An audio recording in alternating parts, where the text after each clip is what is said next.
let's get this rolling here. Oh, hello. How are you all doing tonight? Thank you guys for your patience and time. And luckily, it wasn't as long as it usually can be, but still, hate it when it happens.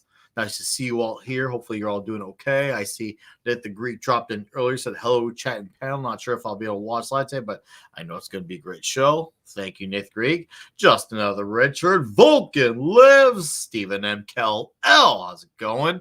Nice to see you gentlemen here early and right away. It looks like we had a direct donation as well from Just Another Redshirt, my friend Justin Redshirt from Toxic Tuesday, a guy who I've also had the divine pleasure of meeting in person, which is cool to say, like, hey, that has happened. That was a real life experience. And for some reason, I can't seem to find my Thanos clip. So I guess Richard is going to have to be stuck with another clip of specialty today. Barbecue. What was that? Try that again. That was strange. Okay. Oh, whoa. It's like, it was like, oh, here we go. Barbecue, huh? How do you like your ribs?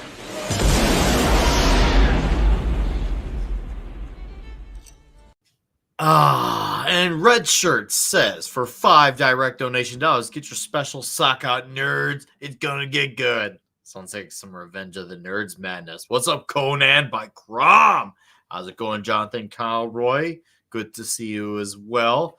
So yeah, we're gonna be talking some classic Spidey today. Should be good for the next, I'd say 40 minutes to an hour. It's gonna be great because classic Spider-Man is absolutely incredible and, well, to get on the nose, amazing piece of American comics.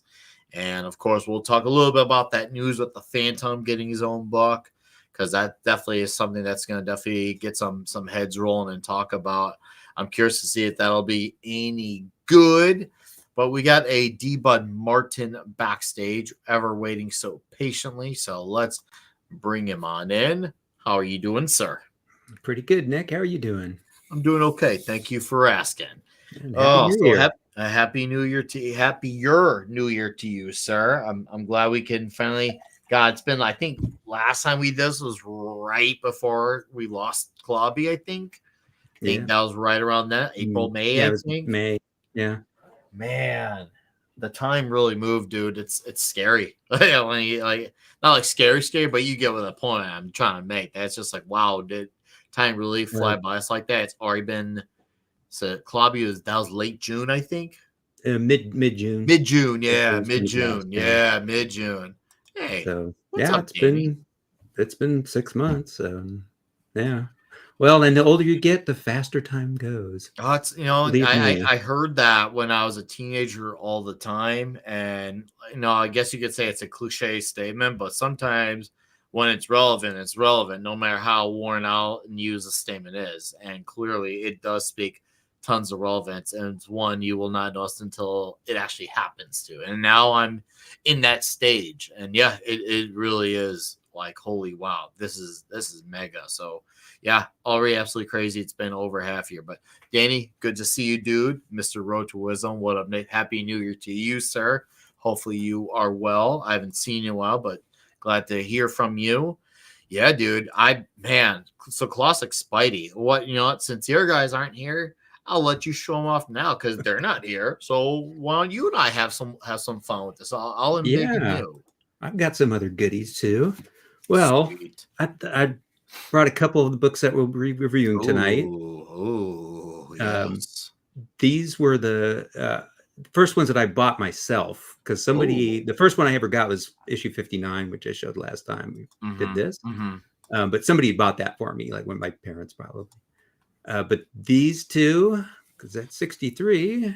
I could see the spine on 63. Maybe it's just my angle, but it looks like the spine on 63 looks like it is ready for it to just come undone. Oh, is that what it looks like, or is it just the way it looks on my side?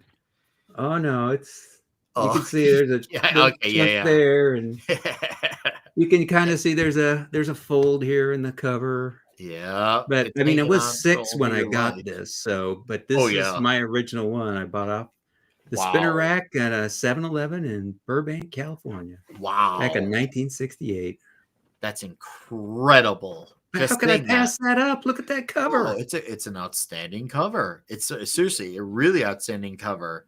I love it. And you got the two vultures, but in our line of duty, we all know that there's one true vulture. And luckily, in a villainy type of sense, we do get some villainy type of justice when it comes down to the business of the vulture per se. But I Yeah. love that cover. It's outstanding. I love Wings in the Night. That's a Yeah. great caption. Wings in the Night. Well, and this also, and we'll see maybe later, it has a beautiful splash page here to start it off. Oh yes. Oh yes.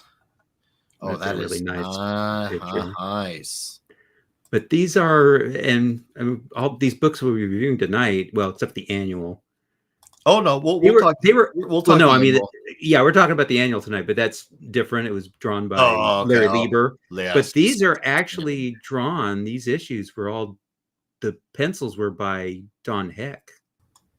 And Even Mike though it says Esposito Ramita. Ramita did the breakdowns. So he kind of put the plot and the, what should be in them, but just loose breakdowns. Don Heck did all the finished pencils. And then Holy Mike crud. Esposito, under his old pseudonym of Mickey Demio. Uh-huh. Uh-huh. But yeah, these are all these, the 4 regular issues were all done that way. Holy crud. That's Or, insane. yep. I would have never known. You got me with that, Hammer. I'm begging you again, but Oh, that's insane. Seriously, that's insane. Wow. I would have never known that was like seriously his style. Like I could, if you had told me who that was, I would say blindly that's John Romita yeah. Sr. because it's got that Well, Archie look to it still. There's well, definitely a lot of the romance vibe. And yeah, it because the feels layouts were done by him. He did all the layout of it. He kind of did very rough breakdown of all like the skeleton panels. type of thing, like a skeleton Right, of it, and right. then And then Heck did the Don Heck finished lays pencils. on the meat to it, basically. Yeah, Okay, I exactly. actually understand that now. Okay, Which is the it's kind of how Romita first did his Daredevil issues. Is that Jack Kirby actually did the breakdowns I had for heard the that. first issue or two, Yeah. and Romita did. But that's how he learned. Oh, this is how I should do composition. So yeah, it's made a. But you can tell it still has that Romita look to Oh, it. It's on dude, the it's layouts, but so it's Don Heck that did Romita-y. the pencils on it. Wow, But I my love this mind is cover blown. too. I mean, how can you pass that up? It's Oh, got this dude. great the background here, all this black and white skyline behind them, and then they're in color on top of it all. And it's a beautiful cover. How could I pass this up? I was 6 years old. I'm like, I've got to have that. I got 12 cents. Dad, Yeah, you got 12 cents? I got 12 cents. So yeah, those are the 2 I have from tonight that we'll be reviewing. Okay. I've got a couple other goodies we could probably look at later. Okay. After the Awesome. Spider-Man stuff. Sounds great. Before we acknowledge our other gentlemen here, hello, Jaffo. How you doing? Davina Duckworth. Happy Friday. JT Kirk. How are you, sir? Nice to see you. And then there's the guy below us. Howdy how! Hey, those issues, a lot of 12 cents more. I'm just saying. Also, it's good to be reading Spider-Man. It really does feel good. Like I feel like there is like a void that's kind of like filled back up again in a way. Because if there's one thing that I've been hurting from for the last few years, to a small extent, is when I go to my like local comic shop and it just I hate like I don't get me wrong, I'm enjoying a lot of the indies and that's great, but man, is it not feel fun knowing that there's not a Spider-Man or a Daredevil or a Superman, because obviously they just are beyond past the point of no return. And there are obviously characters that have been essential to my upbringing. It's been several years for all of the above. And it's just like, it feels like, oh, it feels so good to just revisit these all over again. Just feel the joy and the phenomenal storytelling from this. And just once again, seeing what was going on with Peter's upbringing, and of course his rogues gallery coming back into play. So it's just a lot of fun, really revisiting these stories, and I would highly encourage the chat. Please, from now until let's say the end of the month, next 4 weeks, 61 through 80. Please find a way to join us because it's a wonderful read through, very heartwarming, and you'll feel good. You'll feel good after you read it, which is definitely one of the bright spots of reading these types of stories. You definitely do not feel down whatsoever. Even when Spidey has a bad day, there's still like a caveat to the bad day. So, all right, let's see here. I'm trying to think here now because I want to wait a little bit for the caster. Caster's holding off a bit, but so I haven't started building up my sets yet, but I'm in the early stages of my Wolverine Mezco, and dude, the Wolverine Mezco, like I guess you'd say I'm casual Wolverine. It's filling out nicely. It's filling out really nicely with the Wolverine Mezco. I'm just like, oh. I love that. I'm getting my Wolvie into place. I'm really liking it, and we'll see where it goes in the future because I'd like to see a future line of Mezco, maybe a wall of that, like the way like some guys. I know like Az has his like glass case. He's got the Transformers, which looks really nice. My younger brother, he has like a glass case as well. Actually, he kind of made the Mezco thing a thing. And now, of course, Dbud back there, which I'm going to big in on him again. Look at that. Well, which, by the way, do you own the Iron Man Mezco? I never got to ask you. Do you own the Iron Man Mezco? No, I don't have the Mezco. Actually, that was one of the things I wanted to show you, though. I did pick up just recently the Secret Wars Iron Man. Is that a reissue? Yes, this is the reissue. That's a really good-looking reissue. Wow. Oh, it's nice. It's really... I saw they had it on Amazon. They had a picture of it posed with the roller skates. I'm like, ooh, I have to get that one. But I happen to have the original one too. Oh, and it's still in the box. That's the one I didn't take out of the box. Actually, that's crazy. And I don't know if you can see it very well. No, we can see it. You can tell there's a little bit of like a color that's less bright on the front of the packaging. The plastic on it's very faded. It's not clear. It's like, I mean, it's sun damage to the plastic case around it, so it's very dull looking. But I noticed that because I was looking at this one, I'm like, why does he have that big black like machine gun here? That's sort of the like War Machine like gun. I'm like, why has he got that? But then I fished this out and I went, oh, because he had a little exact same gun there, the original one, right there. Yeah, but it's got the same lenticular thing that he changes to Tony Stark. Oh, I get that one. So you that's incredible that you actually have them both next to each other and both in their packaging. That is wondrous to see that. Yeah, I don't know if this one's going to stay in the packaging though. This one's going to stay, but this one's probably not. I asked about the Mezco because my brother, he does own the Iron Man. Oh, I'm begging you again since you got the cards. That's no, let's look at the cards. Yeah, because this was the original one.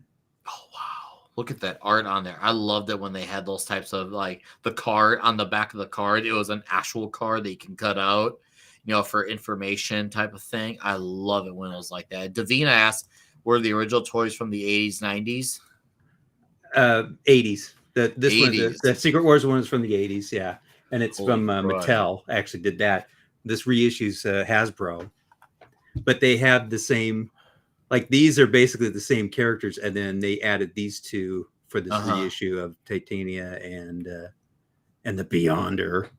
Dude, that's insane. Which should just be modeled after like David Hasselhoff. David Hasselhoff, that's great. So I thought you might get a kick out of that one, but no, a thrill. No, I think the big one's probably going to go in that case back there with Clobby and the other Iron Man. And I actually have the Titanium Man and a Crimson Dynamo in there as well. Oh, nice! And the top shelf there has all my Ultramen. I know Cass will get a thrill on that. Oh yeah. Oh, what's up, Read by Nature? How you doing? Zax, nice to see you as well, sir. Thank you for dropping in. Yeah, seriously, that's it. I asked about the Iron Man thing because he actually has that Iron Man mezco, and I got to, I saw it in person, and I was just like, holy crud, that is incredible. Like, I think he actually got that one on eBay. It wasn't like something that was like immediately available, but because he got so hooked on it, and like he's been on this like obsession train with all the mezcals, is like even characters he maybe not be as knowledgeable or even interested in, he's now got to have because he had that taste. And when I saw his Iron Man one where it was red and white, and I was just like, it looked incredible. It made me like want to scour the internet for money I don't have so I can get that. It was incredible. I know that Absolutely feeling. incredible. Oh, I was just like, oh, and I should have asked him how much money did you break the bank? He works in the law system, so I'm sure like money definitely. That's for him. Money grows on trees. In that line of work, money does grow on trees. In that regard, so you definitely got to have it happen there per se. But you know what? I figure we got enough people here. Screw it. We got the three of us. We can hold down a great conversation about Spider-Man. We got all big Spider-Man heads here. Let's freaking talk about it. So, Depot 101 too. And by the way, shout out to our people on Rumble. I forgot to do that. I apologize. Let me get that going. Let me get that share so that way for those who like to do the dual stream. Let's get that going right there. Good old Rumble channel as well, because there's only one of you on Rumble. We gotta bring up that number, bring it up. So bring up the noise. All right, so gentlemen, are you ready to talk some Spider-Man? D-Bud, are you ready? I'm ready and willing. Pablo, are you ready? Abso-fucking-lutely.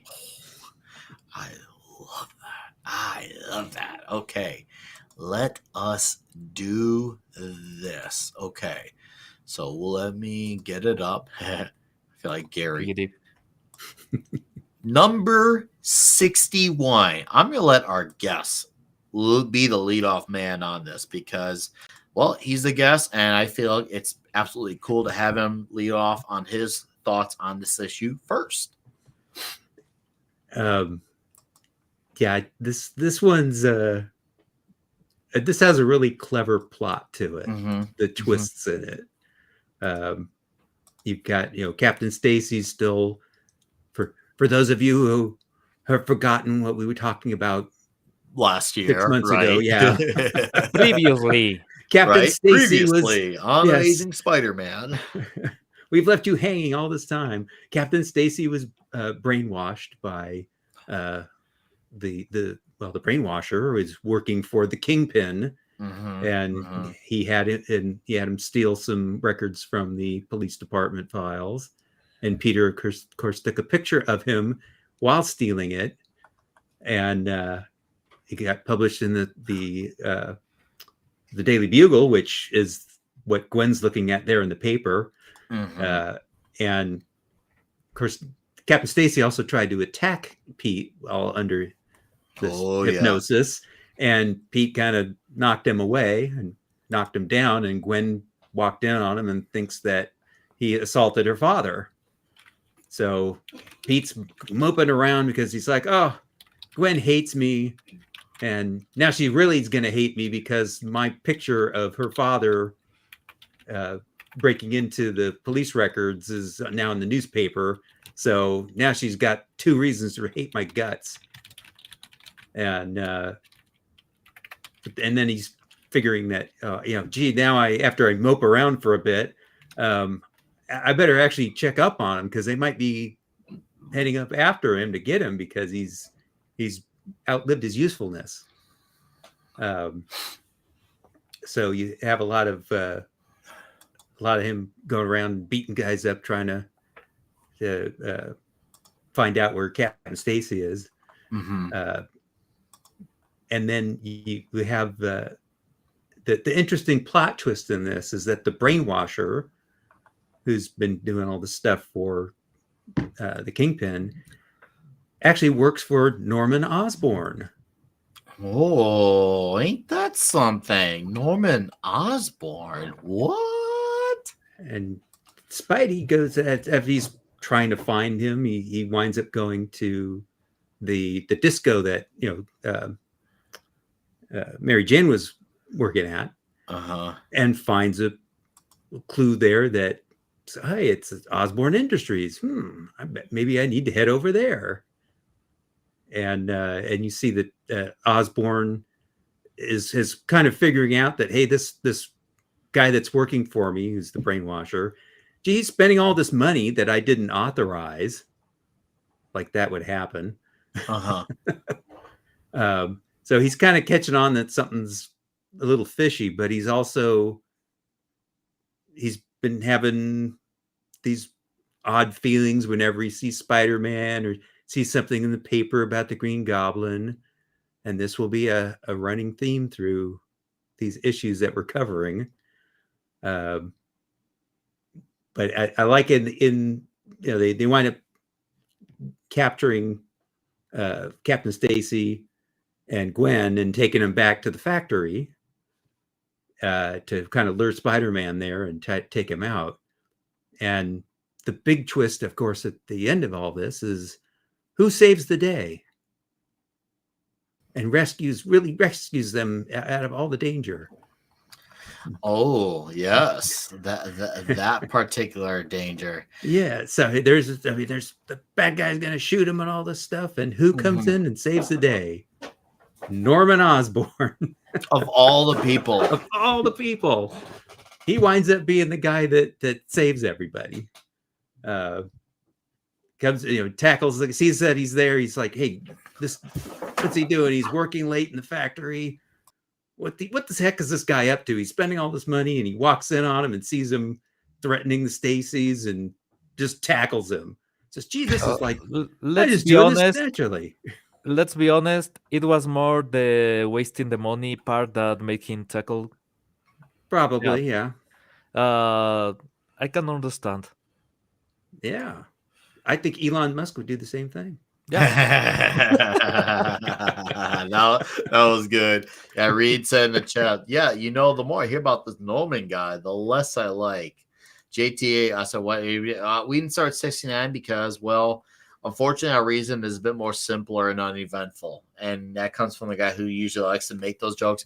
It was because we left off last year at number 60. That's all. There's nothing magical to it. It was just, we were at number 60. We're doing 61. That's all. Sorry to disappoint. Usually I come ready for those jokes, but this is the time where I do the rare disappointment. Yeah, we do blocks of 20, even if it's in the middle of a continued story. Yeah, that's right. And, with enough of a time gap, yeah, it was definitely like, oh, crud. I do remember this now happening. Yeah, I remember when I was going back to this session, I was like, oh, yeah, I remember now. We had a situation here with Captain Stacy, and Gwen was not fond of Peter because she felt like, Peter had done something and wasn't telling her. And that was a big, like, oh, crud, here's the drama going off here. And I still love how Mary Jane, throughout all this, is still being the cool cat, just like, man, Peter just needs to lay out the Gwen and come to me. Yeah. This is hilarious. She thinks, oh, and now I can get my claws back into him throughout these issues here. Gwen's mad at him. Oh, that means I got another shot. Yep. What's up, Emblazon? How you doing, Joe Dog? Yeah, whole dropping of people. What's up, Gascar? Nice to see you guys. And yes, we definitely know about the Norman situation. We don't really, we know, we won't really get into it here, but yes, we all know that it's crap. Just sum it up in one sentence. We all know that it's crap here. It's also blasphemy. The worst part about it is I guess I don't know if I'm going to come off as a contrarian or just someone who just sees things differently, but I liked when they were doing the comic layering of the trailer with it. You see comic panels popping in and out. I thought that was a cool idea, except the problem is the characters are not acting like the characters. Like Spider-Man being a social media star, Norman Osborn not looking like Norman Osborn. I was just like, wow, how do you waste a really good idea and then turn it off with that? Because it's once again when they try to use that whole like multiverse excuse. And Paulie laid out a really good comment on Twix saying this feels like a byproduct from 2021, 2022. And I think he is onto that comment more than he intended to. And why I say that is because I think that's when they originally announced that show. And I feel like they were sitting on that thing for quite a while. I mean, do you guys have that memory? Remember, I feel like it wasn't out that far back. Yeah, that could be why it does look and feel like that. Because if you remember at the time, it was originally supposed to be in continuity, and now it isn't. And I think it had a different name at the time too. Dude, it's a bit of a shame because the design for the costume I actually really like. There's parts of the animation that I really, really like. They are using some really cool technology, and it takes me off a lot of the things that go on the trailer. Just you're watching it and you cannot recognize almost anything. And I mean almost anything, because Parker is supposed to be the one that is kind of shut down. Spider-Man is the talky one. There's different personas. There's a separation there. And it doesn't feel right. It feels like they don't understand the use of a secret identity. They don't understand the use of a lot of these tropes. And these tropes work for a really good reason. So is a bit disappointing. I have no hope on the series, but there's going to be a lot of memes. Trust me. Oh, I know. All right. Do you got anything else you want to add to this issue, D-Bud? Yeah, I mean that's the big thing. Is it just the fact that Norman winds up being kind of the hero in this. There was a nice twist in this story. You still have Norman. They're building up his character again, and almost like it seems like the Goblin might be coming back at some point because he's having a lot of issues, right? And you'll see that with the coming up issues as well. Norman realized when he did that, when he saved the day, that it almost felt instinctual. Like he doesn't realize, like, hold up, why did I do that? And also, why did I do a pretty good job at that as well? I'm not supposed to be that type of guy. Yeah, and he's seeing stuff in the paper about there's going to be a Green Goblin special, and it's just his mind's just triggering all the time. He's getting you can see the sweat on his brow every time the Goblin is mentioned, and you can see he's just slowly but surely kind of breaking down again, and possibly regaining his memories. Oh, the inevitable is coming. It's coming. It's on. There's no. This can't totally not happen. Anyway, if you're on, the 11 Amongst Us chat, that it's only like something you can't avoid. Norman Osborn is gonna see things go down. It's gonna get really wild. Yeah, like in 60 more issues, something happens. And look, the cavalry have shown up. Yeah. What's up, guys? Sorry, hi. Nice to see you. Hey there, gentlemen. Thank you guys for showing on up. Happy New Year, brothers. I know. Yeah, here's the thing. Hold on. I can't stay for too long, man. I'm kind of have to leave. I just had to jump in because I wanted to say Happy New Year, you beautiful sons of guns. Okay. Fenrir, normally you drop the acid like a couple hours before the thing that you need to do. So when you go there, you're already traveling. Yeah, but smoother. I really got to do this really fast. I got something planned for tomorrow. Okay. Kind of crazy. Well, thank you. I just really wanted to drop here and say that this was a great year we had. I hope we have a better one this next one.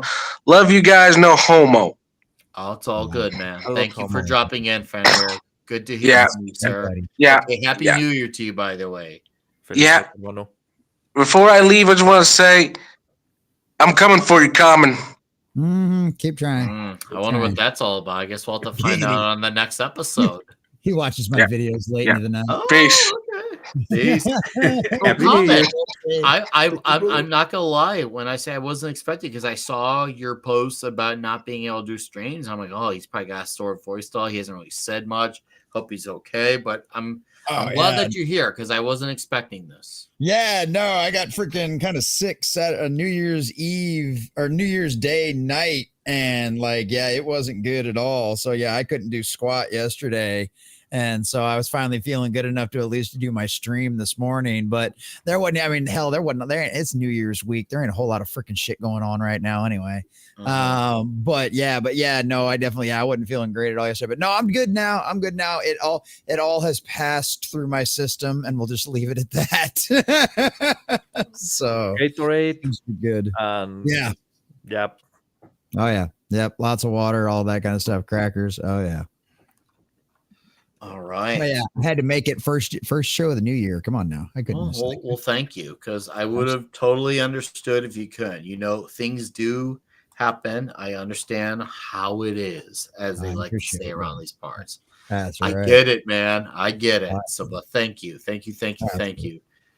All right. I think D-Bud, I think you've had your piece then on this particular issue. Yes. All right, Pablo.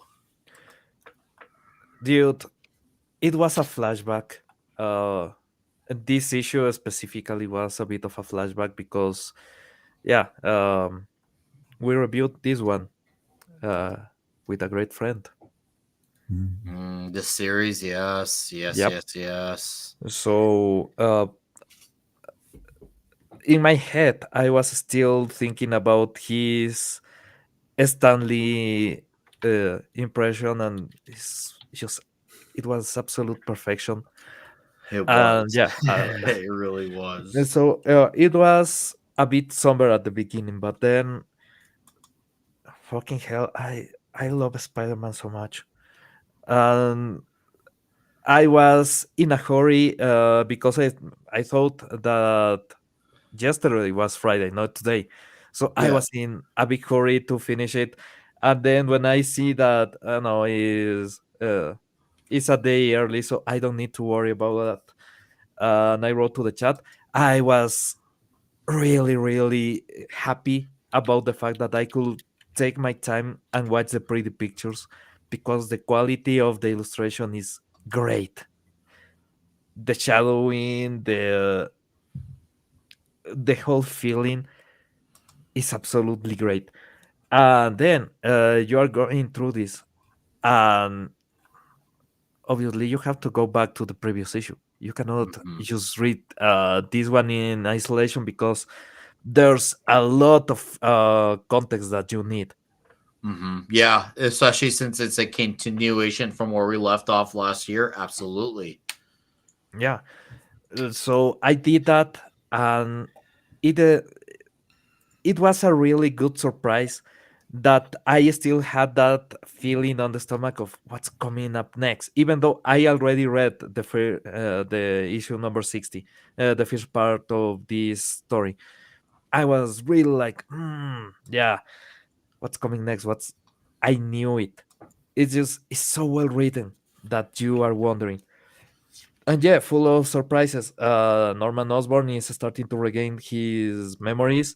That's going to be the overarching plot of this whole thing. You get that extra bit of when Stacy being mad at Peter, that feels so strong, especially if you know more about her fate, knowing that she had this moment of maybe she will be away from Peter. Yeah, it gets hard. It's Peter has a terrible love life. I will just say that. Yeah. No, man, there are so many good moments. The Kingpin is obviously a villain that we are going to see more and more. Yeah, I'm really glad to have him in this issue front and center. even that moment of Spider-Man preparing the mask and everything, and then him being surprised, the Kingpin being surprised that Spider-Man is not reacting to the gas the same way, and yeah, they are starting to have story. They are starting to have strategies against each other, and that's part of the fun. It's the same that you have with the Voltor. Spoilers. That Spidey already knows the weaknesses, already knows how to handle. So you need to do some extra things to make the story more compelling. And yeah, the Kingpin is starting to become a Spider-Man villain, and I love that. I love that mix. Okay. Awesome. I agree with you, by the way, on all of the above. I really do agree. Yeah. Like reading these issues, there definitely was a bit of a sense of like, wow, it is weird to know when I do this. Like, especially when I was going through our message group on Twix and I saw like his avatar and I was just like, damn it. It's not going to be around. As you mentioned, for the great Stanley intro, to talk about where he would mention how much Ramita and Heck actually wrote the issue and how less of Stan actually did. It was truly a gift that kept on giving, and in some ways it kind of overshadowed, at least for the first two issues, my enjoyment of it. Not in a bad way, but just because of how essential he was to these shows, and when it was just the comic shop talk, how seminal his voice was, how hilarious his dialogue was to all of this. Basically, his 2 cents really brought a whole wave of laughter to the chat and the panel. And I will never forget. And seeing him get also excited for revisiting these type of stories too. His enthusiasm, when he got enthusiastic about some, it was very contagious. Like seriously, like eat your heart out, Kung Flu. This shit was really contagious. And Clobby get excited about something you like. And I know D-Buck can back me on that. I mean, he watched more than enough Clobby streams, and I've been on more than enough with them. We know when there's that enthusiasm there, it really does elevate the show that much more when he does have that added enthusiasm. It really does. Even when he feels like we had everything to say and he thought we said all right, well, we still want to hear your thoughts. And he's like, no, you all said it really good. I'm like, yeah, but you still got to do it anyway. He's like, fine. Oh, just legendary. It not right. His brands, but I know. Trust and me. he do it in the Stan Lee voice the whole time. Yes. It was a glorious gift. But yeah, ultimately, very, I guess to sum it up shortly, yeah, very, because it looks like Dbud and Pablo filled up the gaps on this issue really well. But yeah, important issue, part of an overarching story. And I should have known that there's something to this art than Dbud mentioned earlier that I didn't really put 2 and 2 together on. But really great finish to the story, ending that you don't expect. Really, it's another great Spidey win-loss issue as well, which I love to see. It's definitely one of those. Very well told, and it's a great ending to how this particular smaller story plays, because it may just seem like a Kingpin story or a story involving the Stacys, but it is a very important part because a lot of it translates into where we are going to be going into the future. Welcome, Ironcaster. Hey, speaking of the future. Hello. Whoa. How's it going, dude? I'm doing fantastic. Just kind of settled in for the weekend. Okay. I got a chance to read some good Spider-Man comics. Dude, Yeah. we were privileged to read some great Spider-Man comics. I know that term privilege has taken some stigma in the last decade, but I truly do feel like it really was a privilege to be reading these particular issues. You know, one of the things I think is kind of interesting, and I think at the very least for myself anyway, is in getting into these particular issues, this is sort of an era of Spider-Man that has always been kind of glossed over for me, that I'm not really too familiar with. Because, well, to be honest, for the most part, a lot of the Spider-Man I read growing up or interacted with was in other mediums and not necessarily the comics themselves. So there's kind of coming to the original source material for the first time with some fresh eyes is fascinating, I find. Yeah, no, dude, it's amazing how much your world feels open when you finally like actually delve into comics and realize how expansive this world was, how essential and vital it was to where Marvel Comics was becoming, where they were going. It's awesome, and it's one of these Spider-Man comics have been part of my life for almost all my life, and now that I'm 37 years, I don't want that to change. Even if I'm not reading current Spider-Man, I gotta make sure I still go back and reread to once again keep that void filled, and this is a great reminder of that. And before we get into issue 62 really quickly, take a look at what D-Bud has. That Spider-Man's been a part of my life for 57 years. So good. Hell yeah. I love these covers. That's absolutely glorious. Absolutely. Right? Seriously, it's so damn good. My original. Look at that spine. I was mentioning it earlier to D, but look at that spine. That's a well-read comic. Considering I was 6 years old when I bought these, they're not that bad of shape. This one's got their staples. They are spines still a little. Talk about they're still there, Oh, but you can see the covers a little beat up. There's some folds in it. Don't open it so much. But when I was 6 years old, I mean, for them to be in this decent a shape, actually, exactly. This one's much better, and the spine's still pretty good on this. The fact that they've lasted to this day is kind of a celebration in and of itself. Yeah, it really is. How old I was when I got these are in pretty good shape. So, but that's awesome. Yeah, I can't wait till we get to these two. Oh, I can't either. So okay, let's transition on over to issue number 62. And now this issue, some might interpret it as a bit of a filler issue. Now, do I find it to be personally an entertaining issue nonetheless? Yes, because this is the first time we've had the Inhumans full on, not the group as a whole, but an Inhuman, an essential one, be brought onto the Amazing Spider-Man title. Now, they've already existed for some time in the Marvel Comics universe, but I feel like we have a great introduction to Medusa. And once again, it doesn't really add anything to what we got going on. Now, there are stuff that happens that goes on, I guess you could say subplots in here that are hinting at what's to come. But overall, it's a story I feel like that where it was just kind of there to say, hey, you know what? We'll roll with this because it's fun. And, well, we need a little extra time to think of grander ideas. And I think that's exactly what they're going for. But it's still provided to be an entertaining time. I feel like a slight step down from 61, but still a very entertaining time because basically Medusa, she comes to Earth from Attilan, and she's like, I need to get a feel for Earth. I want to see what it's like. You human beings don't seem so bad. Okay, how bad could it be? And of course, she comes across let's just say the wrong people.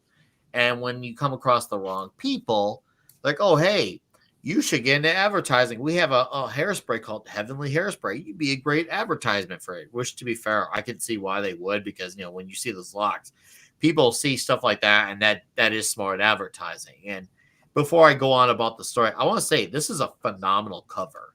The name of the dame is Medusa. Outstanding cover. Absolutely outstanding cover.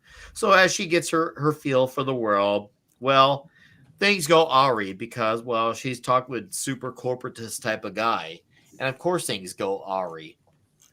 And as things go awry, and I'm not full on elaborating here, but she's like, oh, hey, I don't like this. I shouldn't be doing this because, well, you must be what's wrong with the Earth, even though she saw a police officer earlier that right here, as we see on panel, seems like an all right guy. She saved a child. Everything is all right.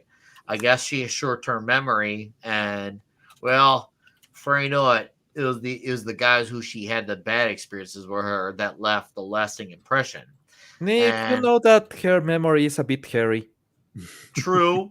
However, because of that quote unquote lasting impression, she decides to take off. And as she takes off, well, the guy decides to set her up against Spider-Man so she can use them against each other. And that's where they kind of go into, combat with each other. What's up, Animation Overload? Yeah, How it's you always the doing? marketing team trying to make people fight among Yeah, themselves. right. Hey, it always works. Spider-Man's a good guy. He wants to do the right thing. He walked in on Mr. Advertiser at the right moment, and he's like, "Oh, crud, maybe there is something wrong with Medusa." Okay, I guess I gotta do this. And as they're fighting, he's noticed there's a bit of a sincerity to her, and that's where they kind of like realize, "Oh, hold up, we're both getting played, bro. We're both getting played." Once again, I am kind of glimmering over some details, but I'm saying for you guys so you guys can have it. But they realize it, and that's when they realize, okay, well, we got played. We can play them in return. And it provides a fun, entertaining, hey, take that type of ending, which is fun. However, what I feel like my bigger takeaway from the issue was some of these subplot things that happened. There is Peter going to Gwen. He wants to tell her, like, hey, there's more to this than what you see, and he can't do it. He thinks he's gonna do it until he actually sees her, and then he kind of like, I can't do it. Was he gonna tell her he's Spider-Man? Was he gonna tell her the truth? But how can he tell her without telling her the entire truth? We'll never know. But also, Norman gets a step closer to remembering that Peter is Spider-Man. Those to me were the big takeaways there. I was like, oh, I like that. Also, my last big takeaway from this is the fact that Spider-Man showed how formidable he was against Medusa. And I feel like this was great to see because Spider-Man, mostly has street level villains, deals with street level allies, street level problems. And here he is up against an Inhuman, and he put up quite a damn good fight. Like, really damn good fight. And I thought, that's killer. That's killer to see him portrayed this well against a very powerful character like Medusa, because Medusa's no slouch. And it was funny because he even says some toxic comments about her in this issue. If you catch them, you say, "I'll leave you guys to have those." But I was just like, "Holy bro!" And she's like, "Yeah, I'm not gonna take your crap, Spider-Man." So I love how even though she's the Inhuman, he's the human who's just a superhuman. Like it was actually a pretty good fight. So overall, not as strong as once again 61 and also what's to come. I still get a good solid, like I guess you could say, and you guys want to get ratings. I'm just doing it for me. I guess you could say 7.7, 7.8. Still a really good issue, and definitely one if you're invested in Spider-Man's continuity, read along. Now, if you're looking as a gateway, you could probably start at a different point. But as someone who's invested, yeah, by all means, get into it. So I will let Caster have it with issue 62. Well, a couple of things that stand out to me. It's kind of fitting that with Spider-Man, Medusa is sort of the gateway character here to bringing the Inhumans into this world of Spider-Man, even for just a cameo like this, because famously Medusa is the first Inhuman to appear because she first appears in Fantastic Four. Mm-hmm. And so there's sort of a, although not intended by any means, I'm sure, it's still a nice little way to bring her into the story. But no, you're totally right. This is ultimately kind of a easily skippable story. It's just sort of a fun one that you can kind of read where the real bad guy is just a guy trying to have a woman with malleable hair advertised for his hairspray company, which really, you think about it, it's kind of a bad matchup. Because, the whole idea is hairspray is supposed to keep your hair stay still, and she does anything but that.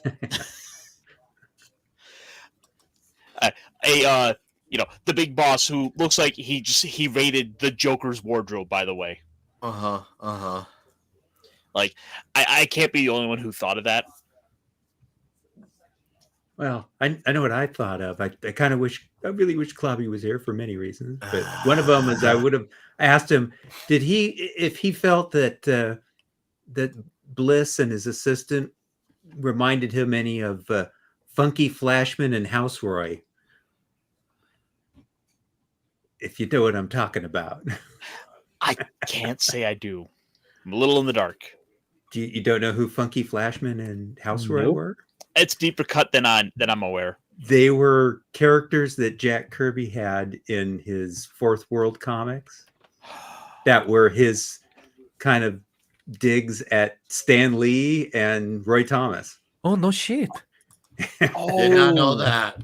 Did not know that. When I read this book again, this is kind of like Funky Flashman with the character, because he's the big huckster and all that. And I'm like, I bet Clobby would thought, this was an inspiration for Jack to make those characters when he did the Fourth World books, because of the way they're portrayed as, Flashman's this big, blowhard with a bunch of he's just a flim flam guy, and then his assistant's just this lackey.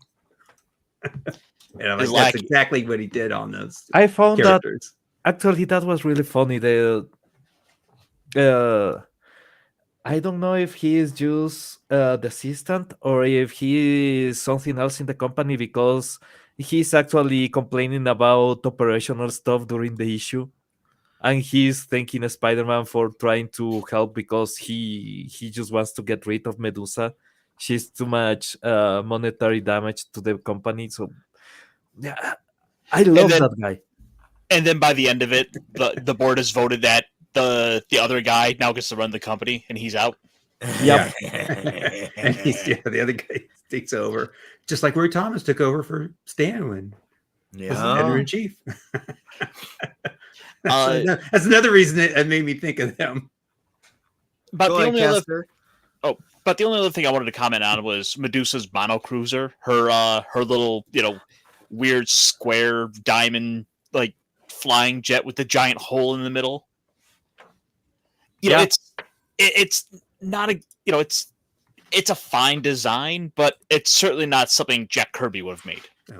It's something that teenagers in the 2010s will have been riding. Is all these scooters, all that shit looks a lot like that. And I'm like, I'm disappointed. That's the only part of the future quote unquote technology that we are striving towards. We were promised hoverboards. Yeah, everything else is Terminator. I want a flying car. God damn it. I need a flying car. Like how Nick has left this on the toxic dialogue here. I did that on purpose. Because when I said I was going to let you guys have this one, I could have had the floor at this one, but I want my panelists to have this. You guys take the time to be here, so I feel you guys should get to run with this one. So, Caster, if you got to add to this one, go ahead. You think because Medusa's a female that she cannot be your better? But now you shall learn how wrong you are. And it sounds like she's going to teach me the hard way. Did they ever teach you not to broadcast your plans? But that's the trouble with women. They just can't keep their mouths shut. Wait. Let me put a little more emphasis. Let me put the Spider-Man emphasis on that. But that's the trouble with women. They just can't keep their mouths shut. Dude, they straight up went there. They straight up went there. So I obviously didn't get a chance to read all of this all the way through because everything's been going on the last couple days, but I'm reading this in the background. And there's a guy in the beginning when she first shows up. He said he's like I'm unenlisting or something like that. He's like, what are you talking about? He's like, from the human race. Oh yeah, I'm quitting. Yeah, he's like, I'm quitting from the human race. Yeah, if she's not human, I'm quitting from what the human race. I was like, yeah, I get that. Hey, there were some very toxic comments when she first shows up. Yeah, but Medusa's your type though. She's a bit of a little loose cannon redhead. Yep.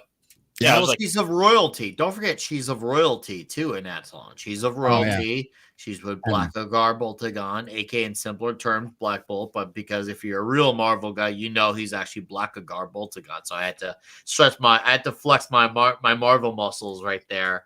Look at my nerd. Yeah, he's got they got Crystal. He's got his crazy brother Maximus. Yeah, it's a complicated relationship there, and this is at a time too in the Inhumans where more of these like unknown species who were kept more low profile. They weren't like these what they were trying to do with them in the 2010s, where they're trying to make the Inhuman concept like the mutants, where everyone now has an Inhuman gene, and now they're the endangered species from the United States government. Like they were trying to do just because were playing the petty game of we don't have the right to the X-Men, so we had to use the Inhumans as our X-Men. And I say this as someone who loves the Inhumans.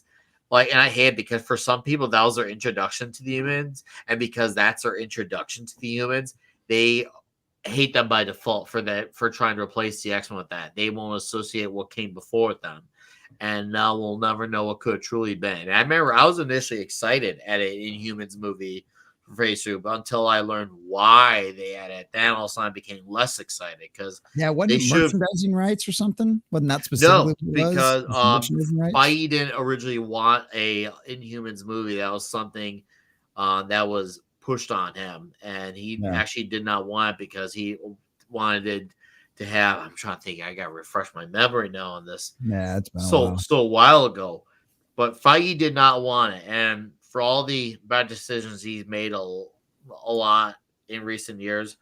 At the time, I thought that was a better decision because if he was going to make him not like that, I was like, okay, fine. You're helping us dodge a bullet. And then it was handed off to Jeff Loeb for the TV show department. It was terrible. Yeah. Fucking hell, I hate that show. That trailer was good. And I didn't know much about the Inhumans, so I didn't mind the show. But after hearing from a lot of people, I understood why everybody hated it. But I really liked that trailer. Man, you think that they did Black Bolt wrong on the Doctor Strange Mom movie, but if you saw the Inhumans, it was way worse. Well, look what they did to Medusa in the Inhumans. Oh, dude, cutting her hair because they couldn't afford the budget to maintain her hair.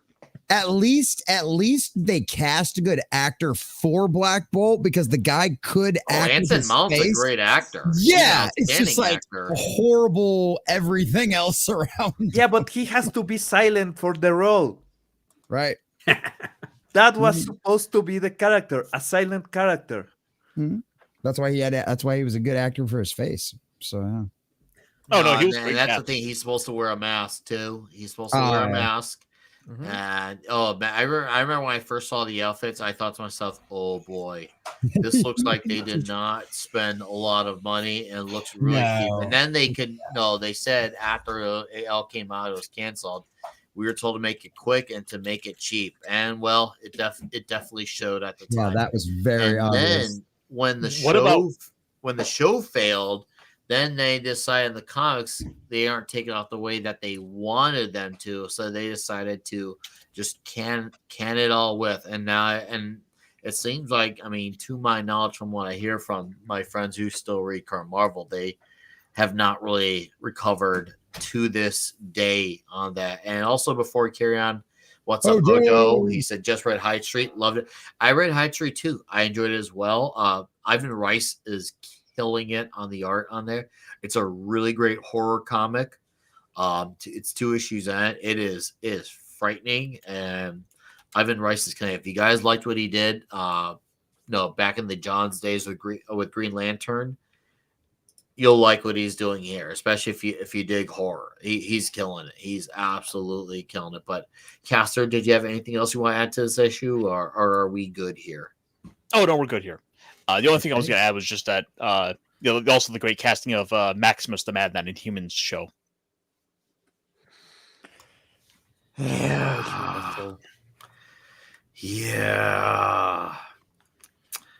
Doing great, but.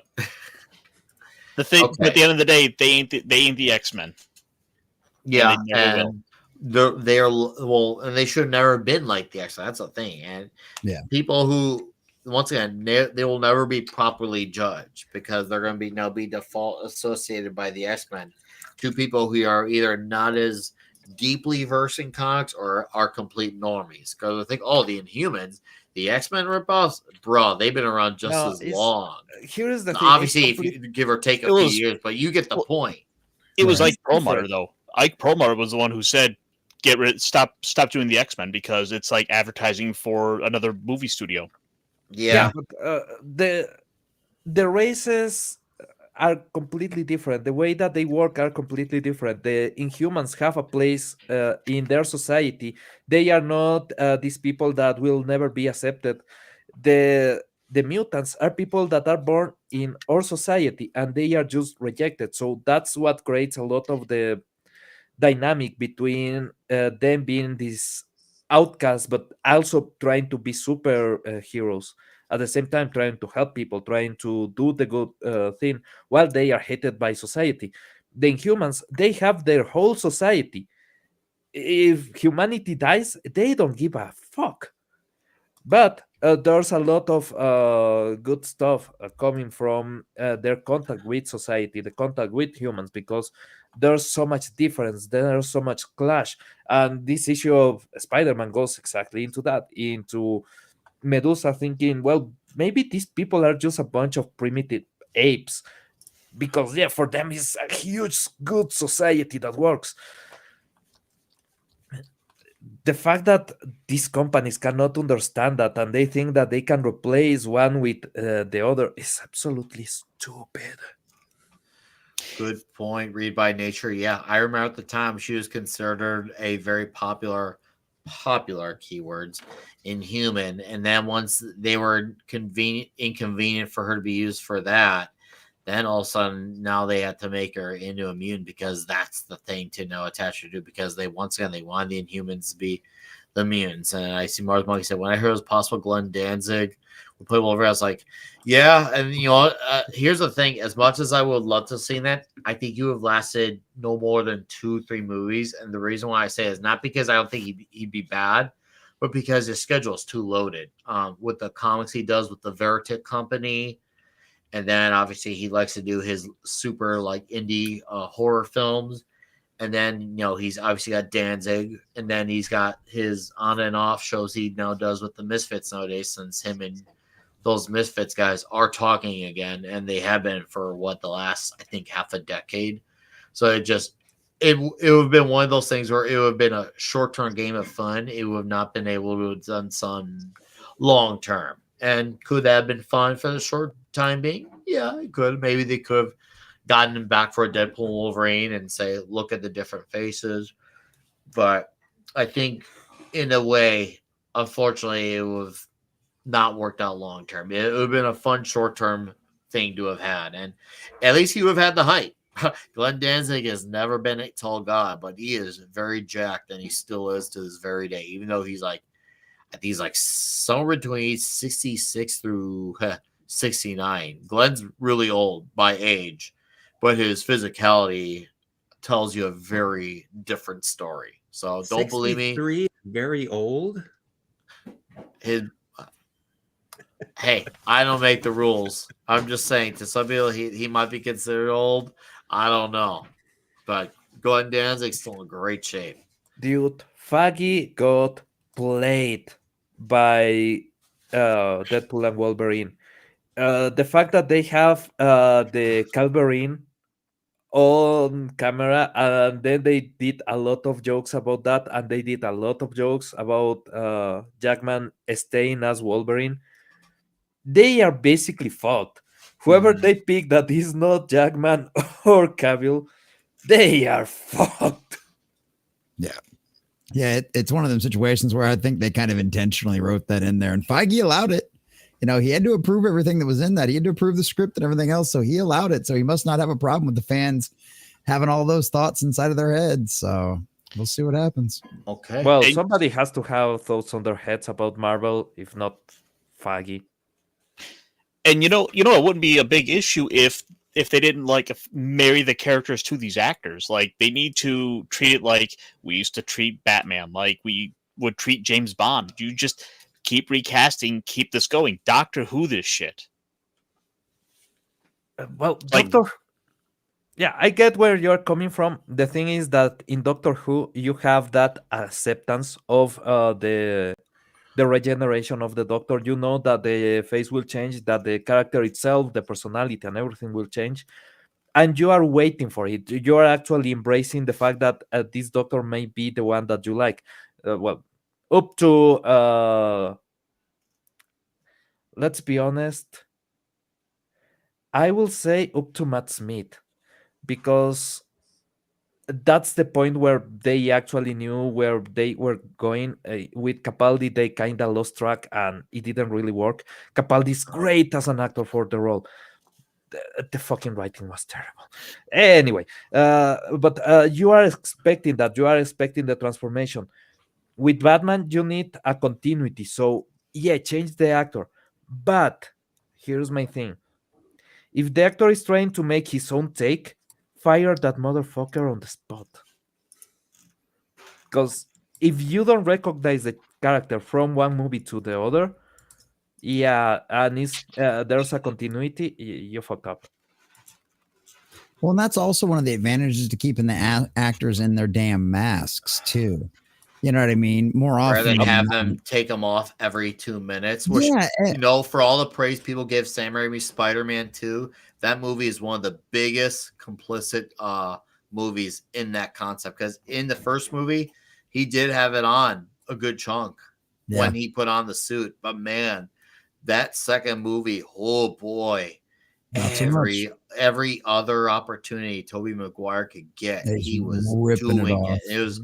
It annoyed me back then, and I was confused as a teenager. Like, what's he doing? Take off his mask every other opportunity. I did not understand that. Yeah, there were two reasons. One was about the contract and about how the whole representation works. They wanted to have the face on camera because that adds value to the face of the star.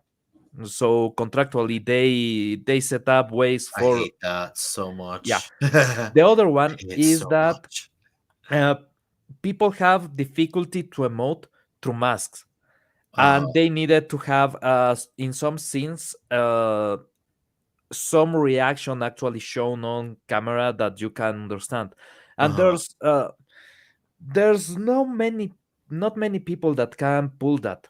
I will say in the movie Dredd is one of the most expressive characters that you can get. Yeah, Keith Urban. Yeah, Urban never takes the helmet off. He stays as Dredd. All right. Sorry. I thought you were done there. Well, it's basically that. Okay. They had those two things for the contract. Tobey Maguire was terrible to convey emotion through the mask. I thought he conveyed emotion just fine in the first movie. No, and I genuinely mean that. I thought he was just fine, but we do got 3 issues to get through, and I do want to try to move a little bit, so I'm going to keep it to 2 guys per issue. For this one, I'm going to have it be between me and D-Bud for this annual issue, because holy crap. This, in my opinion, is my favorite issue of the 5 that we are reading tonight. It is a very essential story for Spider-Man, his continuity, his past, his present, his future. We finally get a very big revelation of his parents, Richard and Mary Parker. You can also see where the correlation of Peter being attracted to redheads comes from. The fact that he goes to Algeria after he uncovers something while doing some stuff for Aunt May comes from. And he's like, hold up, what's all this? And she's like, oh, I was trying to hold this from you because, this is really bad stuff. And he learns, oh, crud, like the media was seeing my parents as the villains. Why'd you hold this information from me? Obviously, he's frustrated, but I can also see your side to it. It's a tough situation. And this is at a time where, well, I don't want to say the media could be trusted more because I never lived that lifetime. I'll never know. But I guess you can perceivably say they seemed more trustworthy back then. I don't know how bad their lying was back then. I really don't know how it was back in 68. Someone else can vouch on that, whether on chat or on panel. But it seemed like they definitely told the truth. I think I was the only one around back then. Yeah. Well, all I'm trying to get is when you have the I floor. stopped trusting him in 1981 for sure. 81. So. Okay. So maybe there was hope in 68 that we'll never truly know. That all said, he goes to Algeria and he gets on his mission. He gets a nice good old ride from the Fantastic Four, particularly Reed Richards.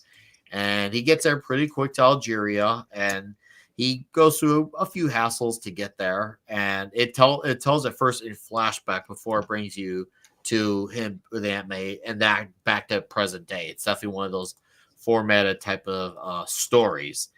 And he finally encounters a particular Captain America villain named the Red Skull. And I was like, whoa, what? Okay. But yeah, which Red I was shocked actually by that. I was like, bro, what? We're getting Red Skull in this issue? Like, this got wild. But do you know which Red Skull it is? Me personally, I don't. So you'll have to I'll look forward to hear what you have to say, because now I didn't know that. See, to me, it was just a really great issue with the Red Skull. That was my whole big spiel there, because I've read 61 through 64, but I've never read the annual, and I'm like regretting not reading it. It wasn't out of like lack of interest. It was just something I never got to. And I was blown away because he went through quite a bit of hurdles through the henchmen he had. He had a big guy as well to go after Spider-Man. And Spider-Man, when he's motivated, like keywords extra motivated, he doesn't hold back. He uses his strength that he usually restrains himself from a little more. And normally guys, you see him, I guess you could say, kind of struggling against or holding back against, up to interpretation. He's definitely putting more muscle in now. And take care, Chris Mead. Have a good night. And that's once Peter Parker's motivated and the going gets tough, nothing can stop him. He goes through every henchman, every big man, every trap. He's unstoppable. He gets to the Red Skull and he uncovers some important details that break. Oh, okay. This is the deal with my parents. Okay.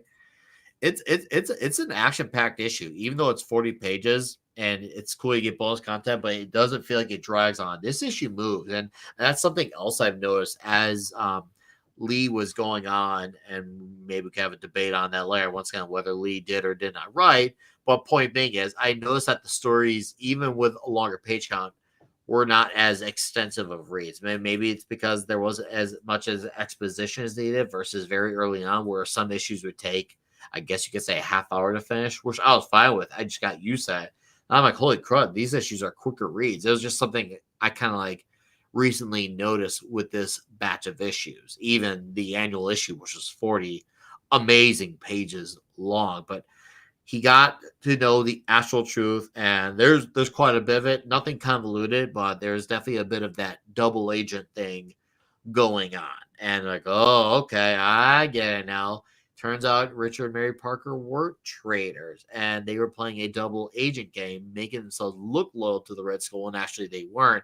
And even the Red Skull was on to them. It was trying to, led them to their death, and that's why he had the information pushed around that they were actually bad people. So he definitely was trying to make them look bad after their own deaths. And Spider-Man feels vindicated. He feels triumphant, and it is a joy to see Spider-Man's enthusiasm at the end of the issue, even though he hasn't yet reported to everyone. But it's just the fact that it's like, oh wow, this is a big revelation. And on top of it, Larry Lieber's art is rocking in this issue. It is rock star level good. I love his Spider-Man, and seriously, it's so damn good. And I love it. I love his action too. He knows how to make an issue move. Like, you want to talk about a story that flows and just goes, and every page has something happening. Larry Lieber's your man. I can see why the Liebers, because Stan's real name is Lieber, I can see how these guys jived well together. This issue was awesome. And once again, my favorite issue of the batch. Take it away, Dbudmartin. Yeah, I'd be curious to see how much of this was plotted by Larry, because he wrote a lot of the early issues of Marvel. Stan didn't write everything at the beginning. Larry did write several. So I'm curious as to how much he plotted this versus Stan.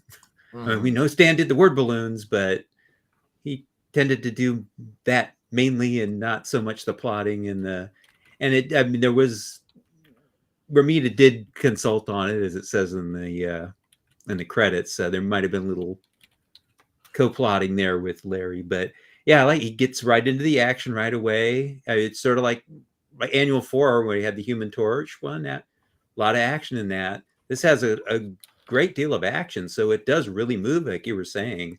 And it starts off with the action, then goes into the flashbacks, and you see Peter, finding the clippings of his parents being traitors, and he just obsesses about that through the rest of this story.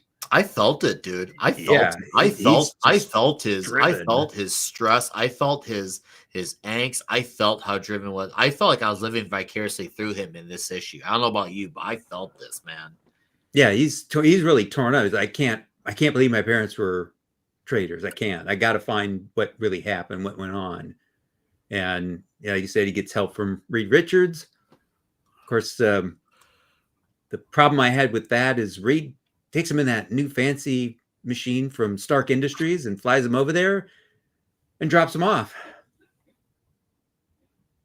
So how does he get back? They didn't say he was staying to pick him up later.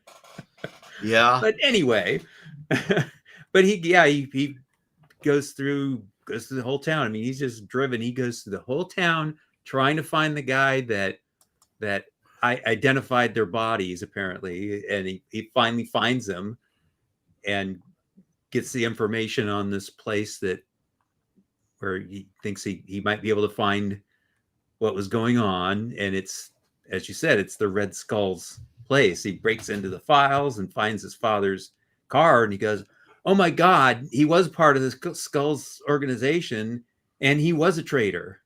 So he's like really beat down emotionally at that point. And then the Skull comes in. He has his henchmen come in and start beating on Spidey, at which of course Spider-Man beats him. But then we find Skull brings another guy out. I forget what his name was. The big guy, the bald guy, the assassin. The bald guy was Sando, but are you talking about the old guy? The assassin. Yeah, the assassin that had the car. Yeah, I know what you're talking about. Who turns out to be the man who actually killed his parents. Mm-hmm. And he's firing a rock off at Spidey, and he manages to trick it into going into the car that he's riding in, and it pulls the guy out who's dying, and he spills the beans about the parents. Says, "Oh no, they were really double agents, and we found that out, and the Skull had me, rig their plane so that they'd crash and die." So he kind of has justice in that he actually causes the death of the person who killed his parents. But then he's going, now I got to find some proof that they were double agents. So he goes back and faces the Red Skull again. And that winds up at the end of that fight, because of all the explosions and stuff, the card's a little singed, and he sees inside that, it's got a SHIELD ID. So they were actually working for SHIELD as double agents in the Red Skull's organization here. Yep. So that's finally his, the proof he needed, and they kind of end it with that. You don't see him actually bringing it back and getting it shown to everyone, but I mentioned a little bit earlier that this Red Skull, this is not the original Red Skull that Captain America fought. This is a different person, because the Red Skull that Captain America fought in World War II, he wound up in suspended animation, almost similar to Cap. So he was still the same age as Cap, even when Cap got revived, because the Red Skull got revived at the same time. Yet this Red Skull was operating in the 50s. So this is actually the Red Skull that the Captain America from the 50s, you know about that Captain America? Yep. The other Captain and they America. had, there was a second Captain America. There was a storyline they had in the Steve Englehart era of Captain America, where this 50s Captain America, who's the commie smasher, was revived and fighting Cap. Well, that's Captain America that fought this Red Skull. So this is a second Red Skull. It's not the main Red Skull. Okay. So it's a little interesting tidbit there. But yeah, there's a lot of action in it. Larry really brings it home with all of that. And it's an important story, really, because this is the first time we really see anything about his parents. And you kind of scroll through some of those scenes where he's a baby, and it shows how, hey, you take care of Peter while we're off traveling, because his wife, who was also an agent with him, they always traveled together. So they left Peter with Uncle Ben and Aunt May, and just take care of him while we're taking this trip. And of course, they get killed, and they raise him as their own. So it gives you that kind of missing part of Peter's background in this story. So this is an important story, because it really gives you the beginning of his life and his parents. It's one of those origins that it's one of those origin stories we didn't quite really know we needed. Right. Yep. Huge. Hugely vital issue. Just because the idea of, well, Peter and Aunt May have always kind of been together. It might take a minute to stop and think, well, Aunt May, what about his mom and dad? Yeah, you knew he's an orphan, but you didn't know anything else. Yeah, this was the first time they gave you anything more about what happened to them. Also solves a bit of a question that a lot of people have about the age of Aunt May, because obviously she looks a lot older. Well, when she received Peter, she was really, really old. Yep, you can see how it always was. Yeah. So yeah, basically she is on granny age from the beginning, and that's why she's so frail. That's why she's so old. Why she has all those complications during the series, because, well, yeah. She was not supposed to be at the same age as Peter's parents. Peter's parents actually look a lot younger. His mom looks like she's 30s, 40s. Same his dad. But no, Uncle Ben and Aunt May look already really old. Yeah. Ben's is a much older brother. Yeah. Oh yeah. Although I'm not that far from grandpa age. Especially since Jace? Nick seems I'm already old from his comment about someone else there. How you doing, Jace? Long time no see. Really quick, I want to answer this kind of Mars Monkey. So I'm just going to answer this. I don't know how well versed your knowledge is of Golden Silver Age comics. And I'm just saying this. I don't know your age. You seem, from your avatar, it seems you're probably my age, or if not younger. Probably you could even be much younger. Your avatar makes you look very young. So let's just assume that you're a young guy. Back in the times, a lot of stories used to happen in one issue, even if it was a big like revelation type of thing, something that added something essential to continuity. Every now and then you'd have some, 2, 3, 4 parts. Like obviously we just had one with the Kingpin story with George Stacy, but they weren't.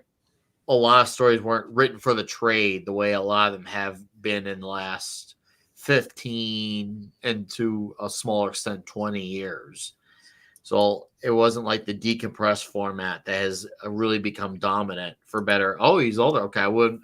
All right, you fooled me with your avatar. So I don't know where your knowledge is then on comics. But a lot of these stories were very full stories, even in the 90s. Granted, there are waves of a lot of bad stuff, but you still had a lot of complete stories in that time period. You could still read an issue of many things and have a complete story. It was definitely around a little bit in the early 2000s, and it slowly started coming up in the later 2000s, but it really ramped up in the early 2010s, where that was the very vital format. And I just know sometimes for generations they see these type of stories as something that kind of stretches out more, which I don't think is the worst idea, but it shows you you can have this type of story and still have the same impact and also still be told in one issue. But that's something, I guess, if you're a youngin' out there, you're learning something. Even if it may not apply to Mars Monkey Max, it'll apply to someone out there, because I can see why someone who may not be as well seasoned on comics can see that when they're reading this issue, when they're used to stories of the last 2 decades, I guess you could say, for the most part, not being this quick, where something big happens every issue.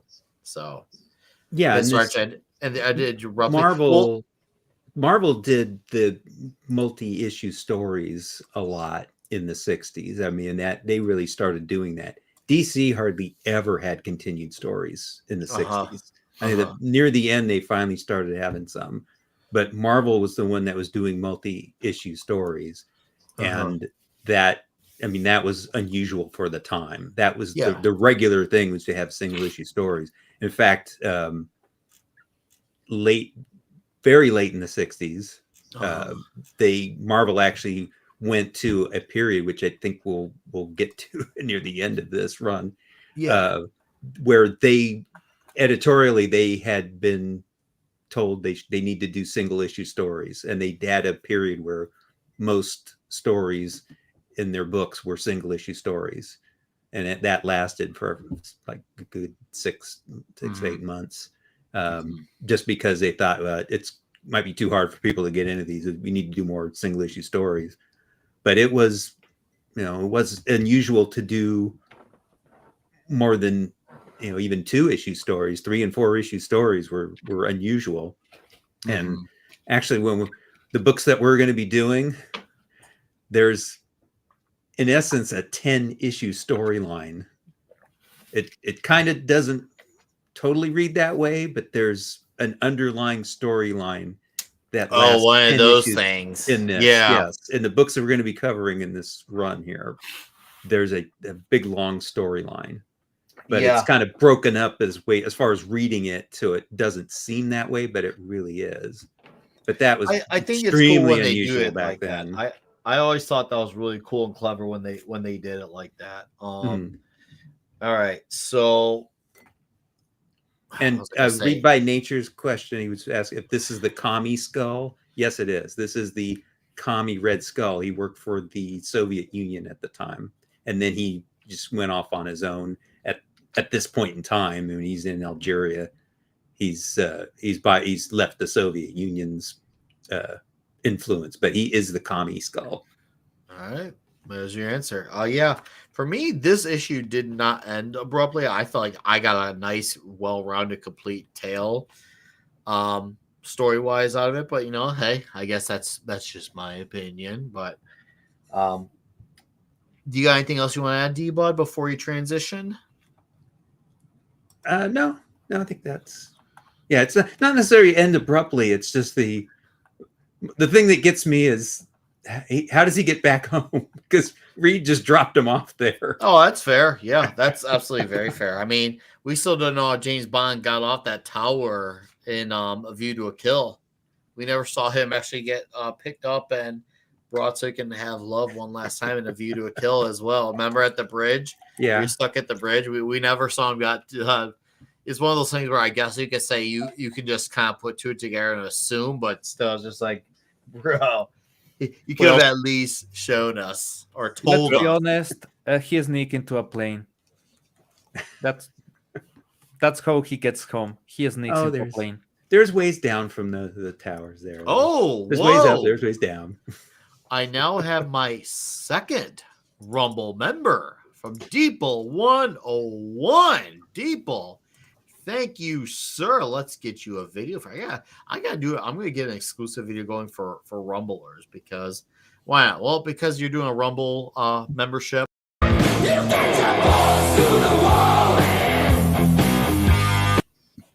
Thank you, Deeple 101, for being a Rumble member. No, Deeple gifted a Rumble member subscription. Oh, gifted. Okay, well, he gifted. Yeah, so now I'm a Rumble member on your Rumble channel. Oh. I'm now the Rumble subscriber on your channel. Yeah. This is awesome. Sweet. Shout out to Deeple. Thank you, buddy. Thank you, Deeple. Appreciate that. That's awesome. The community, you get to be a member of Rumble on my Rumble. Rumble on Rumble. Giggity. I'm rumbling on your Rumble. So, dudes, are we ready to transition to issue 63? And so bad. Yeah. Do it. All right, let's freaking do it, man. Because, well, then since you say you just finished it, yeah, I just finished this one. Well, then you know what? Batter's up. Then you get to have your thoughts on this particular issue. Okay, let's do it. Let's do it. Let me get it up. And yeah, it has been a few drinks, hasn't it, Nikki? There's a little blue pill that can help you. Not. I've actually had a pretty chill glass. It's not as many as it looks, believe it or not. I could. I know I really am not. So we all did just ring in the New Year's, so it's kind of like yeah. Okay, comment. Tell us your thoughts on this comic. So, I thought this was a lot of fun. I always love seeing villains return, especially when you come up with like really stupid comic book reasons why it's like, hey, we're going to go back and retcon what you thought had happened because that's what comics do. And this was a great one to be able to do this with the original Vulture while he had his like replica come out. And it's just a lot of fun because this literally breaks open like right in the first few scenes. You've still got Peter Parker moping around about Gwen Stacy and him kind of trying to fix all of that. And you know what? It's one of those things as a guy that's been in like that kind of like high school kind of college love where it's like you get the whole like ache in your heart when you're like you've had an issue with a girl and you're like right near them and you can't be with them. And like I totally relate to all of that, which I really appreciate how well they expressed that in the comics. It's like you could tell these guys that were writing this stuff had been through like some high school, college kind of love affairs where you had that young puppy love where like it hurts to see them. It's like when we get older, we're kind of like, just fuck that bitch, but when you're younger, you're like, that shit hurts, and so I did like all of that, but at the exact same time, it's one of them situations where it was funny as shit to watch them bring all of that back and do the fun little comic book trope of how they do all that. Did I read the right one? Wings in the Night? Is this the same one that I read? I just wanted to say you need to learn early. You don't pee where you drink. Right. Yeah, right. It is the same one. Okay. Yeah, you don't pee. Yeah, you don't pee where you drink. That's a good point. But it's one of them situations where it's like, but that's what happens when you go to college and you're having people that you're still in classes with, you have to see every day and everything else. But like, so I did appreciate that. But yeah, I love the little trope of, you thought the villain was dead. Sucker. No, he's not actually dead. We're bringing him back because of, when you weren't paying attention, all of a sudden he came back. And, so it's a lot of fun for that. You get to see Parker, which we also get. One of the other things I like about this too is you get to see the limitations of Spider-Man, right? He's not an all-powerful superhero. He literally gets defeated by rain in this issue. In like the first few pages of this issue, he literally gets defeated by rain, which you always appreciate because that makes your superheroes more relatable, right? And that's why I think that's one of the reasons why Spider-Man is such a popular guy, because there are times where he legitimately gets his butt kicked, and it might be halfway through the issue that he's getting his butt kicked. In this case, it was like 5 minutes into the first issue, and he thinks he's delusional. He thinks he's crazy because he thought, I just saw a vulture flying around. That's impossible. The other one's in jail. One of them's dead. And so, of course, you get my favorite about these like classic comics too is like the Stan Lee little blurbs of, hey, by the way, this happened in X, Y, and Z issue. Although it was probably more likely, Romita that was putting those in at that point because he was actually the only one who remembered the continuity and what was actually happening in the past issues. But that's an argument for any of the beautiful old episodes and rants you can find over on Clobby's channel.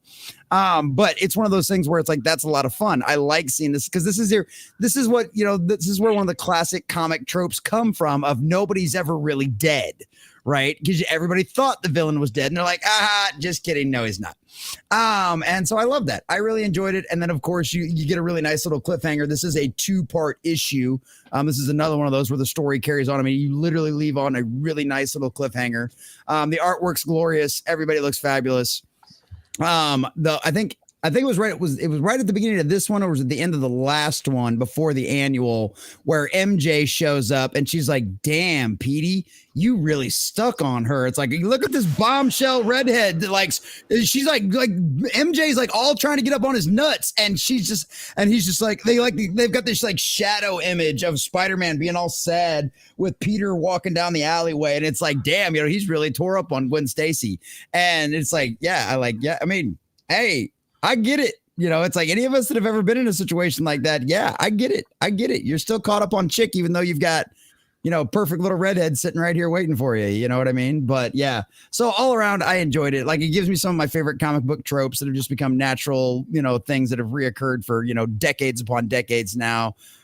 Fun little villains. And also the best part of, hey, guess what? Expect all of you young kids out there, remember why all of us never took on our dads or our granddads when we were younger, because there's something called old man strength and old man experience, and old man Vulture whoops the shit out of young Vulture. And it's pretty funny. It actually is. It really is awesome to say. Like, I actually had I caught myself rooting when I first read this. I caught myself rooting for him. I was like, holy crap, I'm rooting for Adrian Toomes against Blackie Drago. What is going on? And he beat him so bad, Drago's never been back. Yeah. Right. Well, yeah, that's exactly what Drago said. He said it after he got his ass kicked. He's like, I'm never putting these wings back on ever again. I'm like, that's how you know you got your ass whooped, man. Like, he'll never live that down. No, not ever. Comment, that was the old man. Comment, that was very, very well said, dude. Do you have anything to top that with a cherry, or are you good? Other than just I love this art. I always love these art styles. I love the detail we get in that. Some of my biggest complaints about modern comics are like how flat and undetailed they make a lot of the artwork. You never have to worry about that with any of this classic stuff. You just really don't. It's always gorgeous. So yeah, I love the art. The art's what drew me into these classic comics to begin with, above anything else. And Nick knows that from my early days in the chat. I was like, I have no idea what's going on in these books, but man, it's pretty, and like I do. I will always this is absolute art. It might have been blue collar work where these guys were busting their butts for 12, 14 hours a day, 7 days a week. But by God, that does not take away from the beauty that comes with classic comics. So yeah. Okay, awesome. I agree. It really was a good take. I'm happy with what I heard from the comment. I'm happy too. I was happy with that. So okay, awesome. Well, Ironcaster, it's yours, and then we're gonna transition on over to issue 64. Right. So I guess I should start off by addressing, like, we got a Vulture comic. Not only we're doubling up on our fun with the Vulture here, and for myself, he's always been kind of a villain I've always sort of overlooked, because it was like, oh, he's just this guy that flies, where it's like, what about Venom? What about Electro? What about Mysterio? There's all these other villains where it's like, dude, these guys are all so much cooler than just the guy with wings. And it's like, maybe my younger stance was kind of wrong on that. And right away, well, let's also point out, like, how great is this opening page? It's astounding. It's straight up shadow. I love this. This is insanely pointing good. that out earlier in the show. Very Batman-esque. Wings in the night. It's so good. It's so damn good.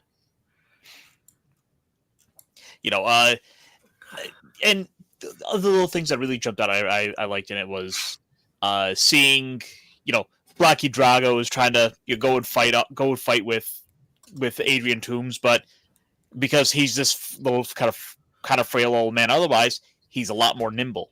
Whereas Blackie he's built stronger. He's this young muscle, but Adrian is the brain. He's the one who managed to build this tech, and he's been able to take advantage of all that best. He knows it better than anyone would know how to. And of course, we the other little things were like, oh, he literally just like sneaks out. He sneaks out of the jail by stealing a police officer, by stealing a guard's jacket. Just whoop, doop, doop, boop. No one's gonna notice me walking away from the scene while everyone's focused on the fire, and it makes sense. It's one of the things where you think, oh, that's just so silly, it wouldn't work, but it's like stuff like that does kind of happen. Yeah, let's be honest. Will everyone be really tuned into what an old guy that is on his deathbed is doing? Well, and not only that, but like there's a million examples of like little YouTuber videos of all you do is put on a construction helmet and like a reflective vest, and you can literally walk through just about any gate as long as you've got something that makes it look like you're official. So no, this is completely and totally legit. Could happen. Carry a ladder. Yep. If you look like you know what you're doing where you're at, people won't notice you. Exactly. And that's one of the things that just so easy to overlook. Fun thing. A lot of really, really terrible hacks happen because exactly that. Somebody just gets in, walks through the door, gets into any PC, just plugs the USB stick and leaves. And nobody finds out for years. And I mean, this has happened on embassies. Yep. So, okay, for continuity appearances, Blackie Drago has been in one in-continuity issue since this story. One, and guess what? He didn't pop up as the Vulture again. He was still at Rikers. In the 2000s, might add you. So he's literally been in there for like 60 years. I love that. The Vulture fucked him up so bad. He's like, look, I don't even ever want out of this prison again. It's been 60 years and I don't care. I don't want out. He was in Marvel Knights. It was when they were doing the Marvel Knights. It was in Marvel Knights Spider-Man issue 10, which was written by Mark Miller, drawn by Terry Dodson. He just had a cameo appearance. That is it. So basically, he ended up back in jail, right where he left off at 63, basically. The more things change, the more they stay the same. Carry out, Caster. I feel like I should throw in that necessary detail. Well, now I want to look up and see. Well, now I want to look up and see how many action figures he's gotten. Hey, I would like a Drago Vulture action figure with the different helmet he had. I'd want one of those. Oh, this is like Spoonhead. Yeah, he had that one covering his head. I'd get one of those. I'd get it as much as Nick would get a Condor figure. I need one. Or a Condiment King figure, which he now has. Oh, he has that. I have the entire set now.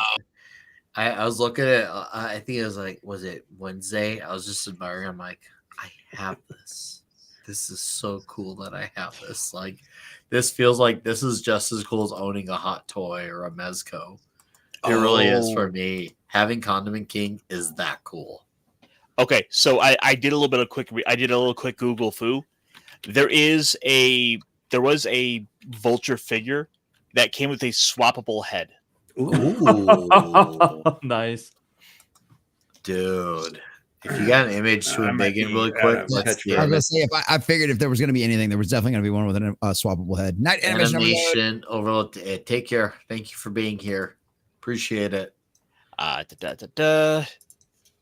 I think we're just more. It's like far more excited about. Like, I found it. There's he just kind of had his little goofy head. Yeah, that's great. Wow. See that? Okay, now I just need to figure out where I can put that. Well, it's also like $70. Oh yeah, probably because they was made a few years. Like that matters. Look what you're talking about. It's the Vulture. I mean, I know a guy with a 3D printer. Brr. So No. you're saying we could get our Condor action figure? I might be saying that if you know any guy that's good at 3D modeling, I bet that'd be pretty easy to pull off. Not gonna lie. I guess we know what we get for Christmas next year. I know an engineer fond of clam pizza that might be able to do that. Imagine being so confident in your own shit that Adrian Toomes busts out the guy who took his place, bust him out of jail just so he can whoop his ass. Seriously, it's the most alpha shit ever. Actually, Dude, I'm gonna get you out of jail, so I can whoop your ass. That's the plot of the whole issue. I literally have to make sure that everybody knows there is no one that is the Vulture but me, and I'm going to kick your ass in front of the entire city to prove it. Okay, like that is straight balls, dude. That is straight balls. He throws the suit down. Suit up, bitch. Right. Dude, he brought the suit to him and everything. It's so crazy how much I was like, I'm an Adrian Toomes fan for 5 minutes, and it's working. And before that, he's schooling him. Dude, Drago goes like, "How are you flying that fast?" Because I'm the real Vulture. You fucking idiot.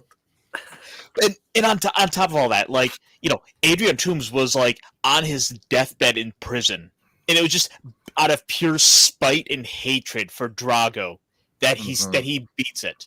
He says, no, I'm not letting this get me. No, I'm gonna get out of here. I'm gonna get strong. I'm gonna come back, and I'm gonna prove to you all I'm the real Vulture, bitch. Yep, that's the whole plot of this issue. That's the right mentality.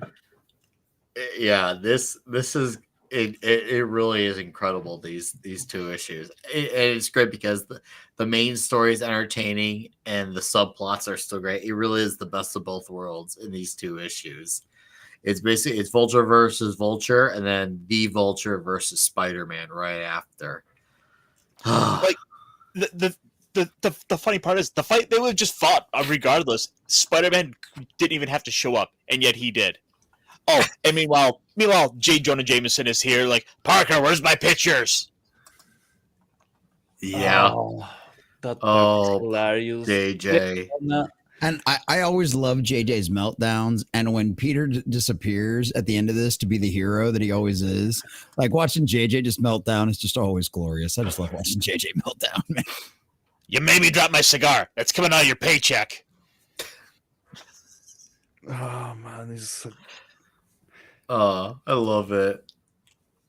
So, Caster, you got anything else for this one?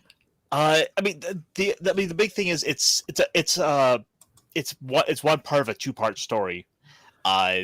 So really, for what it is, for just being that build-up, it's a great setup, because this is, again, mind you, this is a character that I've not exactly been the biggest fan of, but this issue is making me a bigger fan of the Vulture. Guys, we have a new character to champion. Even though he's considered a classic villain, he's not one that has championed as much, but now we gotta make a new place for the Vulture. Just because of how awesome he was in these two issues. We move over Fancy Dan, move over Condor. We got the Vulture with us. Make a fresh new seat on the bus for Adrian Toomes.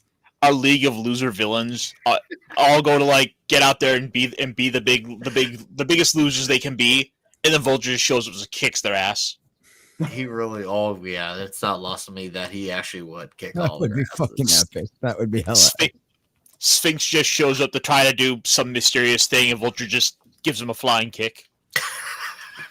Yeah, Vulture but just then walks in the room with one of its wings and whacks him in the back of the head, and the guy just gets knocked unconscious and goes face flat into the floor. But like, the Vulture would then have to face the greatest villain of all time, the Condor. The Condor. Oh, Vulture. The other guy who could fly. After taking out the Sphinx, the Condor. Oh, the I'm poor just Condor. Next challenge. I feel bad for the Condor, not gonna lie. I'm just picturing the Sphinx. The Sphinx gets knocked down, and he tries to go stand back up. Vulture comes flying in. He just like his head just falls off. Vulture decapitates him like he's nothing. He gets taken out like he's trash. Worse than that, you see just the top of the fro falling. Oh, for Condor? Yeah. Yeah, You've been plucked. ultimate humiliation is not the whole head, just the fro. Wow. This has been awesome. This has been seriously freaking awesome. Well, guys, we got one last issue, and we'll let two dudes once again take it away. And then we'll probably chat for another 20, 25 minutes on whatever, and then we'll call it a night. So, issue 64 coming on up with an astounding cover. And I'm going to let D-Bud, our amazing returning guest, take it away on this issue. And then after that, I'll have Pablo go after D-Bud. What a cover. Okay, first of all, let's see this Vulture Legends series. Add to cart. Of course he is. Oh, yeah. D-Bud's gonna come in here next week and go, look at my Vulture toy with the changeable head. No, I don't. I don't do free shipping. I'm not Prime, so maybe in a couple weeks. All right. We're going to come back next week, and he's going to have a new little IKEA shelf behind him, and it has nothing but Vulture action figures. There you go. I might need another one just to have the room for it. I still got a big room from this Iron Man one I got. No, this issue, it's pretty much just an all action issue. There's a couple of pages of subplot. You have Gwen. Her father finally has recovered fully from being brainwashed. So he remembers what happened, and he tells Gwen, "Oh, Peter didn't attack me. It's fine. Everything fine. Peter's just fine." And so Gwen's just, "Oh, joy. I can finally be with Peter again because I loved him all this time. I was just had to pretend I was mad at him because he attacked my father." I'm just going to she's say all back into Peter. And in the meantime, Mary Jane has got a new hairdo where she's got a new short cut. Yep. Hoping to get Peter's attention, thinking that they're still broken up. So Mary Jane's just still jonesing after Peter. She ruined it. There it is. She says maybe he'll go with the short too. Maybe I gotta give it to her. She's got confidence, even though I disagree with the decision. You gotta respect the confidence game. Can we mention one quick thing, and I'll give it back to you, D-Bud? Spider-Man hurt his shoulder the last issue, and it has affected his ability of fighting, and it carried over into this issue. And it's a very big problem, especially when you're going up against a new and improved and absolutely awesome and more alpha Adrian Toomes Vulture. That is a big problem that he takes advantage, and he catches on to that. Vulture's usually not a guy who like catches on to things. This time he did. That's how experienced he is. Now he's on to him. So take it away now. Oh yeah, he sees it pretty quickly that he's favoring his arm, so he knows that that's a problem for him. But again, other than what we were just talking about with the girls, the rest of this issue, it's all action. It's Spidey and the Vulture, and Spidey's trying to, he's handicapped. He's only got one arm, a good arm, and so he's dodging and hiding behind chimneys and trying to web up his leg, the Vulture's legs, and Vulture just whips him around and actually injures Robbie and hits a little bit on Jameson.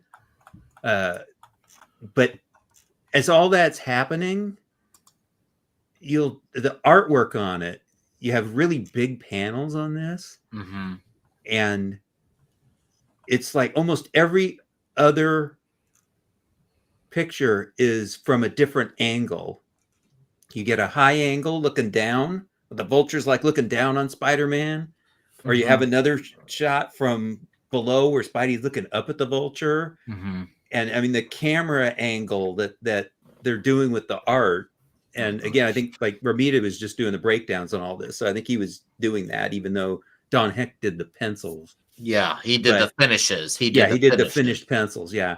But yeah, it's the way you could see is they just keep going back and forth with where the camera is on the action, and that's something that totally fits this character because you're fighting a flying villain. So you're gonna have these, high shots and looking up shots, and it's all those angles. It's great. You have really big panels on a lot of these. So beautiful artwork through this battle, and then even at the end, you have a series of smaller panels near the end of this battle, as he's just beating on Spider-Man. Spider-Man just hanging onto his legs, and he's just beating on him, and the layouts, just it's several panels of it as they're going down, and you can see he's just getting pounded on this, and finally he just drops and lands he makes a web cushion and lands in it. But I mean, he's already hurt from landing on his shoulder in the previous issue. You're like, oh man, he's out cold or something, and the Vulture comes down there to check on him and say, well, he landed on this cushion. How come he's out? And of course, he's just playing possum, and he just goes in there and digs with his good arm into the power pack, because he's got that hump on the back of his top of his back. That's the power pack for the thing, and he just tears into that and destroys the power pack to the point where he can barely fly anymore. And he's like, oh man, I got to get away. So even though he's been crippled through this whole thing, he just uses a little bit of trickery to get close enough to that power pack to take him out, because he knows there's no other way. He can't just beat him in a straight out fight because he's just handicapped. So remember, he does a little trickery. If you want to hide your vulnerability from your opponent, keep it on your balls. That way, if he tries to defeat you, it's gay. That's genius, Pablo. That's genius. If nothing else, you can still be like, you're still gay. Yep. Touch my balls. But yeah, here's this series of, like, it's an 8-panel page. I love this. A lot of the earlier pages in this, there's a lot of like just 2 panels or 3. Yeah, the eight panel is not it keeps changing. Yeah, there's not a uniform layout to it, so they're able to really take advantage of what the fight needs and justifies for how the page should be set up. There's also a good line in here too that I don't know if this was the first time it was ever used, but I noticed as I was reading through this just now, the Vulture literally says, I could do this all day. Yep. Oh, dude, yeah. Right. That's what I mean. Vulture had one of the most biggest like elevations in this story. It's so wild how much he elevated himself. Yeah, because he's just beating him so easily, because Spidey can't really fight back in the way he would, because he's handicapped by that arm. You hit on a great point, Debo, with the angles, and I can imagine, like, for the viewer, this is one of those times where the reader and the guys who get to draw this have fun with this, because you get to see from all these angles. It feels so much more action packed, and I feel like you could feel it happening, almost like you're seeing it the way it would flow in like a cartoon or a movie. It feels like you could see it happening by the split second, and I love that. So in that sense, like, I feel like now that we're looking at it, it shows you with a good writer and artist, a Vulture story can be very fun to show, not just tell it, because we're seeing it very well, but showing it in the dynamic angles. It's a very fun story to show because of all the angles you have to mess with it, and all the air angles and all the different variations, because he's so all over the place. Yeah. I mean, the earlier pages in this story, you can see there's a big panels, 2-3 panels to a page, and they're come at different angles from it, and that's something you get with Spider-Man that you don't get with a lot of other characters, because he can cling to walls. Yes, you don't. Other characters don't do that, so you can have this vertical fight that you just wouldn't have with anybody else. No, not at all. And this is a perfect example of it in the comics. All right, so we got T.Z. Burton for a $2 Rumble rant. Says, you guys are huge. Here's the good Spider-Man comics.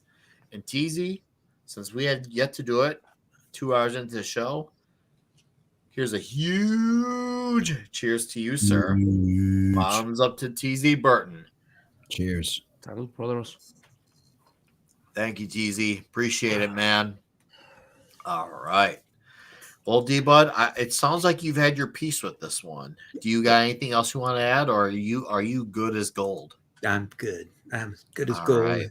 and I'm down about $70. Oh, decisions were So made jealous. So jealous. All right, Pablo, you get to close out this issue.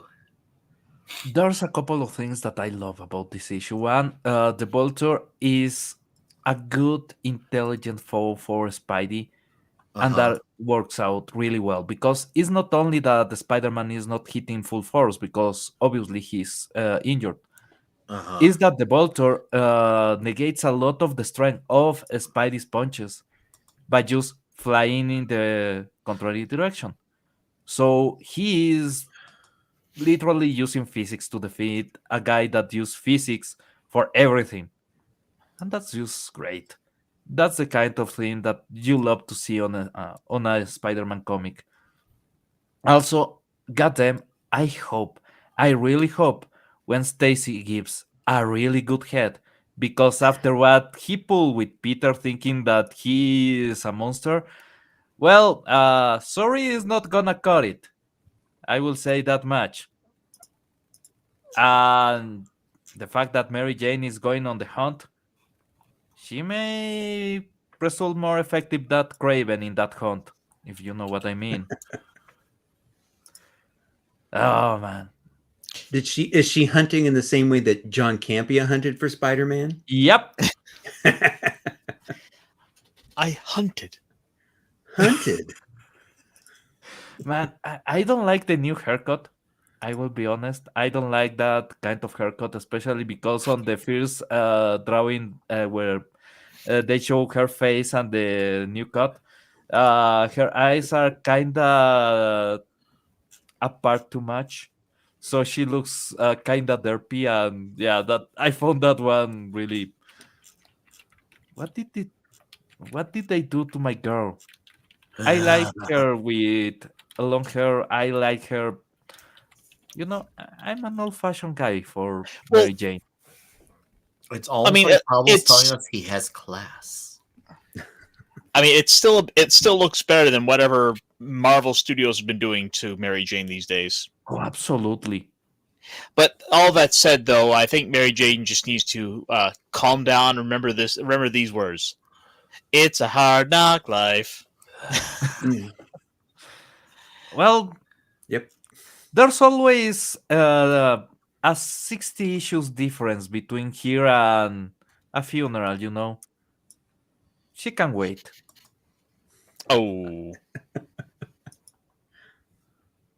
You know, 60 minutes make the difference, 60 issues more so. I'm sure Peter will be over. Yeah, I can go on with the jokes about. We all know what's going to happen with Gwen Stacy. There's not much to be. You're a mean man, Pablo. Yes, he is. Hey, redhead supremacy. What can I say? Hey, I'm with you on that one. I'm with you on. I was with you on the last couple of issues with Medusa. I'm like giggity, you know, like I mean, so yeah, no, yeah, no. J. Jonah, I love the fact that he actually tried to hold Spider-Man to let the Vulture kill him. It's the most stupid thing that the whole issue is great, man. The J. Jonah stuff.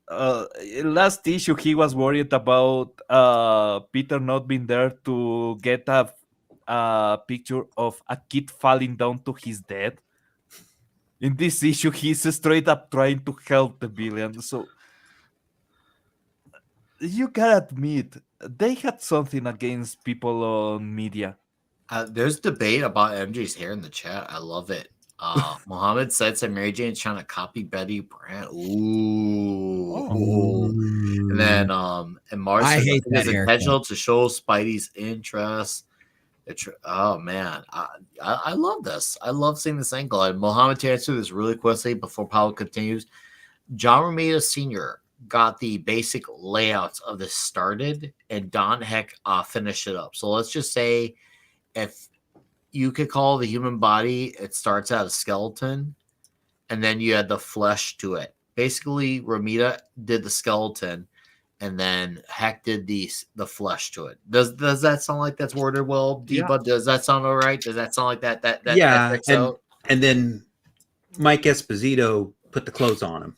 Man, Mike Esposito put the Yeah, clothes the there. Yeah, fact, that was good. You added a cherry on top to that. Perfect. Yeah, because that his inking also does help make it look more like Romita's pencils.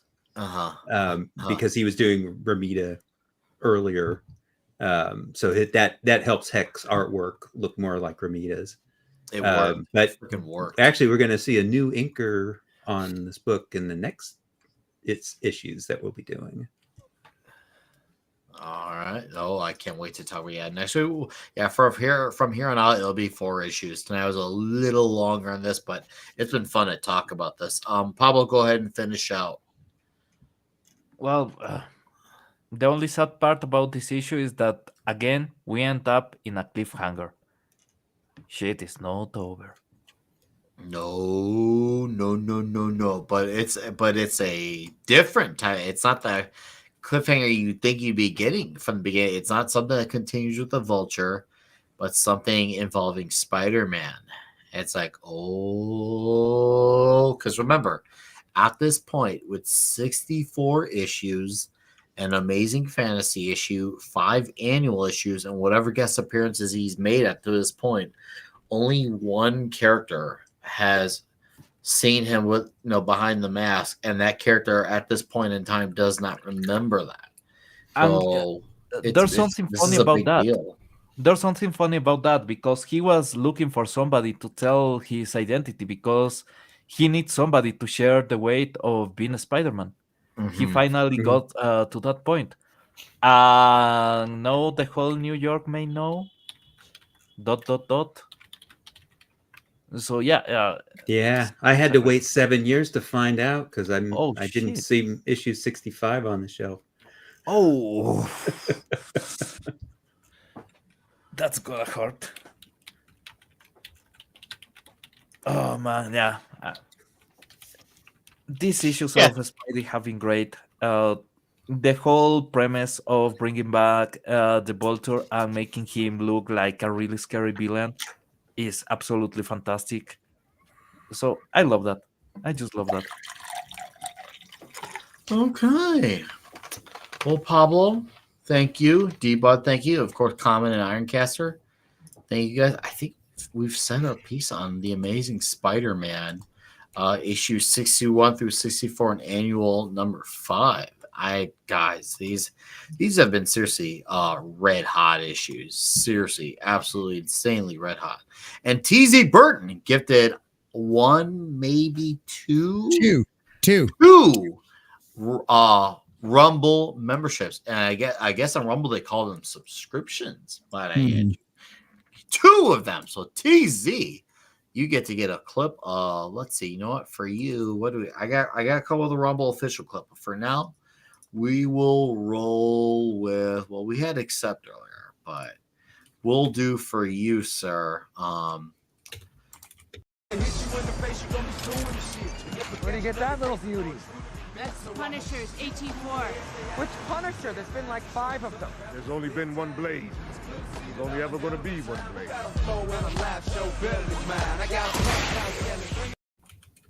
Yeah. One Blade, motherfucker. I hear Nick Flynn text. I know it, and it hasn't really registered to me until I've been told by people recently that, oh, you should write that off. I'm like, I never thought about that. Right off what? Everything.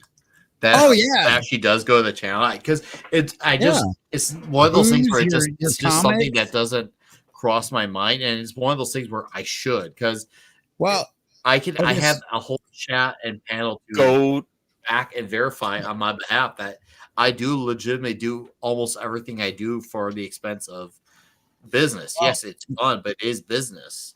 One of the things is you also have to get it to where you spend over like whatever the basic deduction is too. And that's kind of where it's kind of like at the breaking point. I don't remember what the basic deduction is off the top of my head for being a single. I did it last year for the first time, like being a strictly single business owner, but I used to do it when I was an aircraft mechanic too. And like I used to itemize all my tools and all that kind of stuff. But unless you break a certain threshold, the regular just general deduction is better. Like you have to be kind of like Camelot, where all of your income is from this, so you're writing off all your booze and like everything else, like it's so if you still have a primary job, you're probably not going to spend enough doing this to be able to write it all off, but it's always worth keeping track of. If you want to avoid taxes, you can do what Common is doing and just increase the number of your dependents to 20. Yep. And you know what the best part is? For like that 15 years where it was just me and my son, and I was making stupid money as an aircraft mechanic, and all those outrageous taxes I was getting taken out of I'm not even bullshitting you, Dbudmartin. I had one of my first check outside of the military because I got overtime that first week we did it. My taxes were more than my biannual paycheck that I got as an E4 in the Air Force. Mm-hmm. My taxes were higher than what I made as an E4 in the Air Force, dude. Like, I was like, yeah, no, trust me. All these kids I got now, I'm just getting my tax money back, dude. I'm just getting my tax money back. Oh, it's great. Yeah. Oh, yeah. Which, by the way, the Dino, Donna will be 1 on Sunday. That'll be her 1-year birthday. And then Mary Ruth is going to be born somewhere around the beginning of February, like February 1st or 2nd. Wow. Holy crud, dude. Are you trying? And then he's going to go for 2 dependents in the same year. I don't think I could pull out. Technically, I could, but no. We're gonna do this a little is more nerds saying no. No. We're just gonna try to do a little more family planning. My wife would look a little bit of a break. Okay, so we're gonna do a little more family planning this time around than we did on the last one. Just a reminder of all the tax dependents you can write off there. Yeah, it's all easier. I know. Well, it was one for the business, honey. Yeah. Well, it was one of those situations where it was like we weren't worried about it to begin with, because it was like one of those things. It was literally 2 years between the first one and the most recent one, and then the next one was like 4 months afterwards. Nah, you'll be fine. Just get a conveyor belt. Oh yeah, well yeah, absolutely. No, I just need more. Because more people need to become members and subscribers over on my Rumble and YouTube channels. What it comes down to, that's what we need. Dial home with the Stargate. By the way, Deeple and TZ, thank you for gifting 3 subscriptions today, and TZ, thank you for the Rumble, and for Justin and a Red Shirt for a direct donation much earlier in the show before it even began. I just breathed oxygen, and during my oxygen breathing, a direct donation was sent from my friend Justin and Red Shirt before the show started. Hell yeah. That's the stuff that gets well. I was like, bro, the show didn't even start yet, and here you are sending this stuff.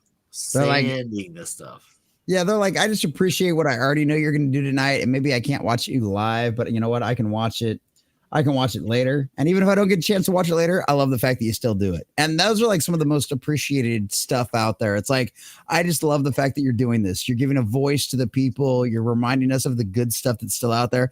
And it's one of those things, like I said, they talk about like, modern games and stuff like that, where you can avoid those for the next couple of years. There's so many indies, there's all that kind of stuff. But it's the same thing with comics and movies and Hollywood and all that kind of stuff. We could all literally boycott everything new that came out for like the next 3 years. And none of us would ever be bored, because we've all got 100 years worth of comics that most of us haven't read 75% of it. It's the same thing with movies. It's the same with television shows. Do you have any idea how many bad but fun, like bad B-rate sci-fi movies are from like the 50s and the 60s and the 70s? They're horrendous, but my God, they're hilarious to watch and entertaining because they are that bad. There's so many things we could go out there and watch and just love and enjoy it. And that's what we highlight on this show. That's what we highlight on Clobby's Clubhouse. We're going back and watching, we're going back and reading Romita and Stan Lee, like OG comics from back in the day. And this is better than 99% of anything that's coming out nowadays, you know, and that's the best part because, you know, Nick knows, and that's the reason why I was brought on the show. I'm the comic normie out here who hasn't read most of this stuff, you know. I'm going back and reading this stuff for the very first time, and I love it. I love it makes me more critical of modern comics by going back and reading this stuff because I'm like, no. This was when it was really good. Look at this art. Look at look at this text. Look at the stories we get here. Like, you know, you could do this stuff and you could pull off these incredible stories in, 30 pages. You know, like you don't need all the rest of this nonsense. These were the kings. This was the golden age. And this was the era that we all hope to go through this kind of renaissance that we're going through right now to get back to. And there's a lot of good signs that we are getting that in several different areas. Yep. And one of the nice things is, in a way, with them just turning all the modern stuff to the same woke shit, it's forced us to broaden those horizons to where now there's so many other things I've gone and gotten turned on to, giggity, that I wouldn't have otherwise gone and checked out before. It's like, you know, I would have just been content watching just whatever. Like, oh yeah, no, I guess all these CW shows are fine. And I'll just kind of keep watching these, and it's like they're kind of fine. Never realizing that so many other genres are out there. Like if we're talking comics, I mean, you look at some of the Franco-Belgian stuff, the bande dessinée. I was hitting up our little group chat today talking about Tintin. Like with the characters starting to go into public domain, some of those stories from the 1920s are something that would be worth checking out and going back to. There's an infinite amount of this stuff, content. And then there's the excitement of, oh my God, you just checked this out for the first time. I gotta get your take on this. What did you think? Didn't you think this part was awesome? Mm-hmm. Yeah. There's Popeye the Sailor Man went into public domain today as well. Yeah. Minus the spinach, you can do, and honestly, a lot of people are like, I hope I get other cool stories. And I'm like, you know what? If nothing else, we're going to get a bunch of really fun, like really bad horror movies over the next few years because they're cheap to make and Hollywood's broke. So that's what they're going to do. Well, that's the thing. The horrors, there's been a good amount of horror that has done well and people actually like. And I know, hey, even outside, don't get me wrong, I saw it and I did really enjoy it. And I'm usually 9 times out of 10. Remakes are blasphemy against my religion, but that was like Dawn of the Dead, like The Thing. I have my exceptions, of course, and my exception list is in the single digits still to this very day. It's still in the single digits, and Nosferatu got added to that list of single digits. And for those who want to know on the record, trust me, I'm still not near the double digits yet. That's how blasphemy they still are. But once again, when they're there, credit where it's due. The genre does seem to be doing well because people like Smile, people liked Megan. There's a Megan sequel coming out. Mm-hmm. I know people like See No Evil as well. So the genre as itself, and I'm happy for those who are, I guess, a lot more invested in the genre. I'm happy for them. It's not been like my go-to genre, though certain aspects of it I absolutely respect and appreciate. Nosferatu is definitely something that I definitely felt enthusiasm for. Maybe it helped that it was Robert Eggers directing it. Right. Because I really like his touch. I like his way of story. And also, I really do like the gothic type of horror story again as well. So that's probably what really enhanced it for me. I like that style. And a lot of black metal bands for sure are going to be ripping off Nosferatu for the next 10, 15 years when it comes to album covers because there's a lot of great shots of cities and forests that are super black metal-ish. And I can't wait to see them all be like, oh, yeah, just Nosferatu inspired it. So, and and Superman public domain, at least for the ones who are ready to tell goods. There is going to be a catch to the public domain, and it's not just all the weird odds and ends, but it's more of the people who are to tell even worse dumb Superman stories because there's always someone who's going to tell something that's going to be not like it because it's public domain. But the ones who are ready to tell the good stuff because it's public domain, I can't wait for those. And everybody's got to remember too, as far as when you're thinking about public domain, what aspects of these characters actually come into public domain, right? Because when you're thinking about Superman coming into public domain, this is not the Superman that most people are familiar with. This is the Superman that's still leaping tall buildings in a single bound, faster than a speedy bullet. This is before a lot of some of the flight stuff. This is before a few of the other things. This is the first incarnation of Superman from the way back days too.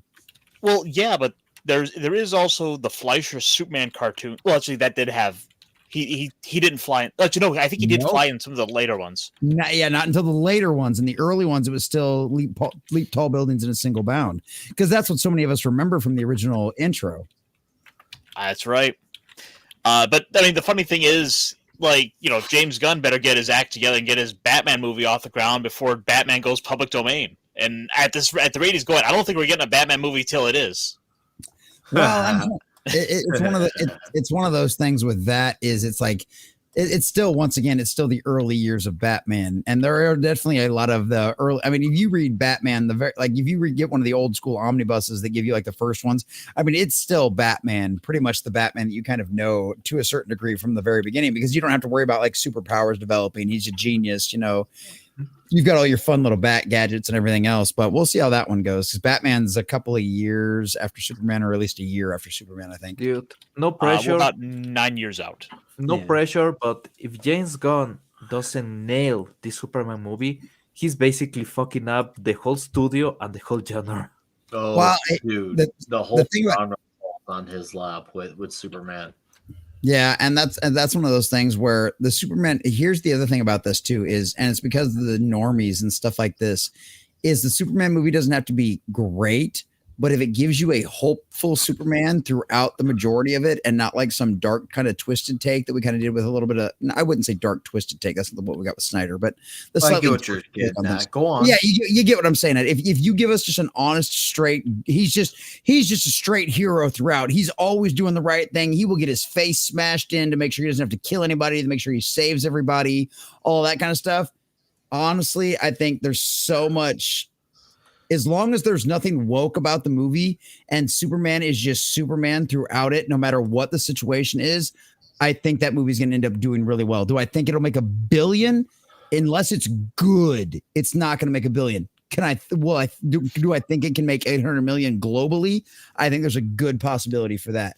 But we'll see what happens. And the only reason I say that too is because what's so funny is like they've got the Thunderbolts coming out, or the Fantastic Four movie, I think, coming out like 2 weeks afterwards. And I just don't think that movie is going to make a dent in Superman's box office. I don't really don't think anybody trusts Marvel with the first family at this point. I really don't. Especially fucking Pedro Pascal is the main lead. Pass hole. In these parts of the neighborhood, we call him pass hole around here. I love it. And I'll say that as someone who doesn't hate everything he's done. I don't. I don't. But love him in Game of Thrones. Never, ever be Reed Richards. I don't care if he gets signed on to do 9 more movies playing the character. He'll never be Reed Richards to me. Yeah. So that's the bottom line, because Stone Cold and Nick Weiser said so. Now cue the breaking glass. No, the Superman movie. It's going to be interesting how that works. I'm going to see it right away. There'll probably be one of the very few Clobby's comic shop shows where we actually full on review a movie, because Superman is that essential to the show, to this channel. Because I know Clobby and I have 900 conversations on it. It's one of those things. And leading up to that, probably like a few weeks before, we'll definitely talk Superman, classic comics. You're welcome to talk classic Superman with us. You already know you're welcome if you want on. I know we've got like Superman for all seasons as being like hopeful Superman, but if there's anything, because I've already read that one, and I certainly don't have a problem. We'll definitely talk All-Star. We're for sure talking All-Star. Okay, good. Yeah, because just some other good like hopeful Superman stories that I haven't been exposed to, which is obviously going to be a lot of them. But yeah, if we can, outside of like, I read Superman of all seasons, which I would love to go over that one again too, because that is just an incredible series that I love. But if there's some other really hopeful Superman stuff, I love to read that stuff too, just so that way we've got that full, because I want to have that knowledge under the belt. So when we go into that movie, we can properly critique it as guys going, look, we know what a hopeful Boy Scout Superman from Kansas is supposed to look like, right? We know what that is supposed to be. And that's what you have to give us in this movie. And if you don't give us that in the movie, we're going to fucking roast your ass. And I'm good either way. There's not many shows where I will voluntarily go into a roasting session.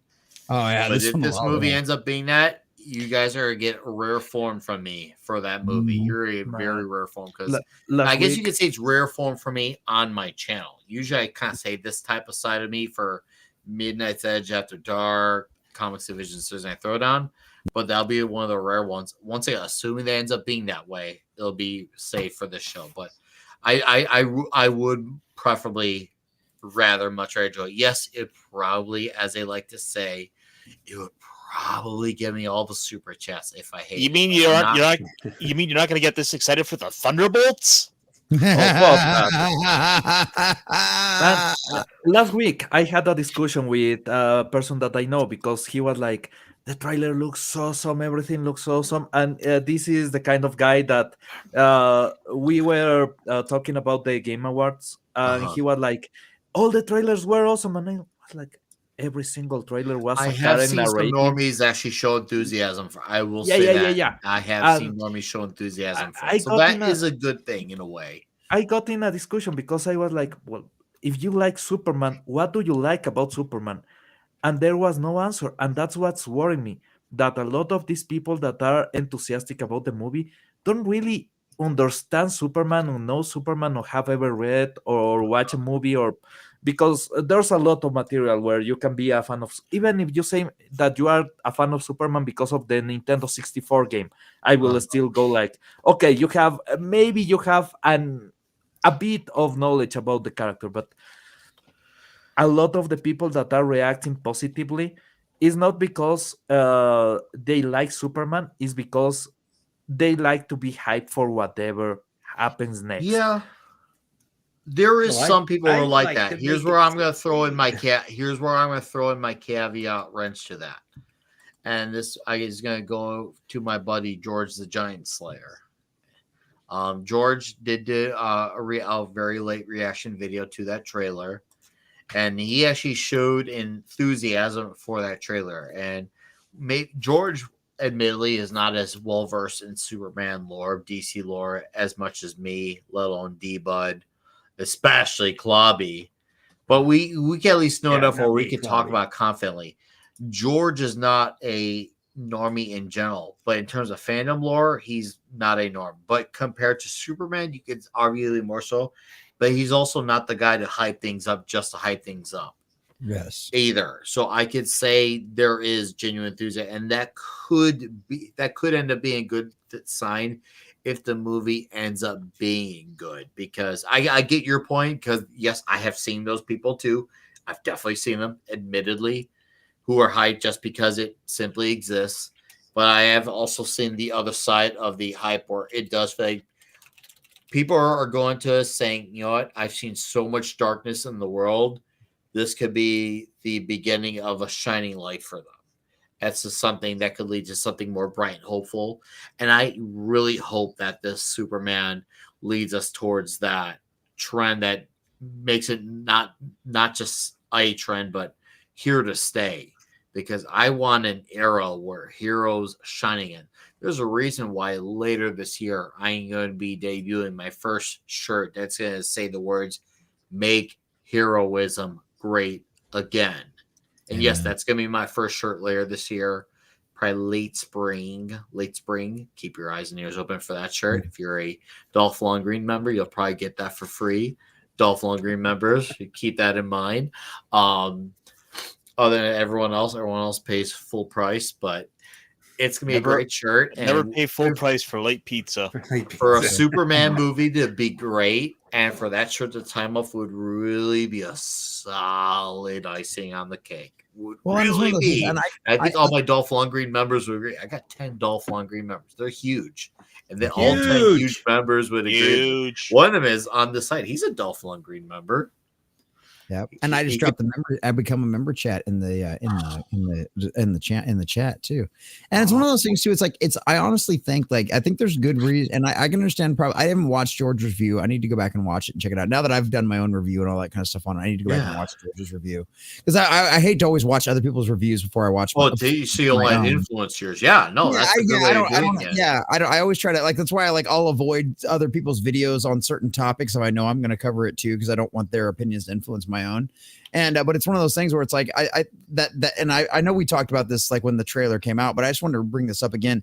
That scene where that little kid is like lifting up the Superman flag in the middle of it. I'm like, what other sign? I mean, I know we saw early on in the trailer where it's like it seemed like the crowd kind of hated him and people are trying to get used to him and stuff like that. Mm-hmm. But if you see a little kid out in the middle of, bumfuck Egypt of whatever continent or whatever part of the world he's part of, but raising that flag going, Superman, please help us. That means that at some point he has done something to inspire hope globally. Globally, he has inspired hope. And that's what we want. That's what we want out of our Superman. That's what we want to see is that hope. So yeah, we'll see what happens.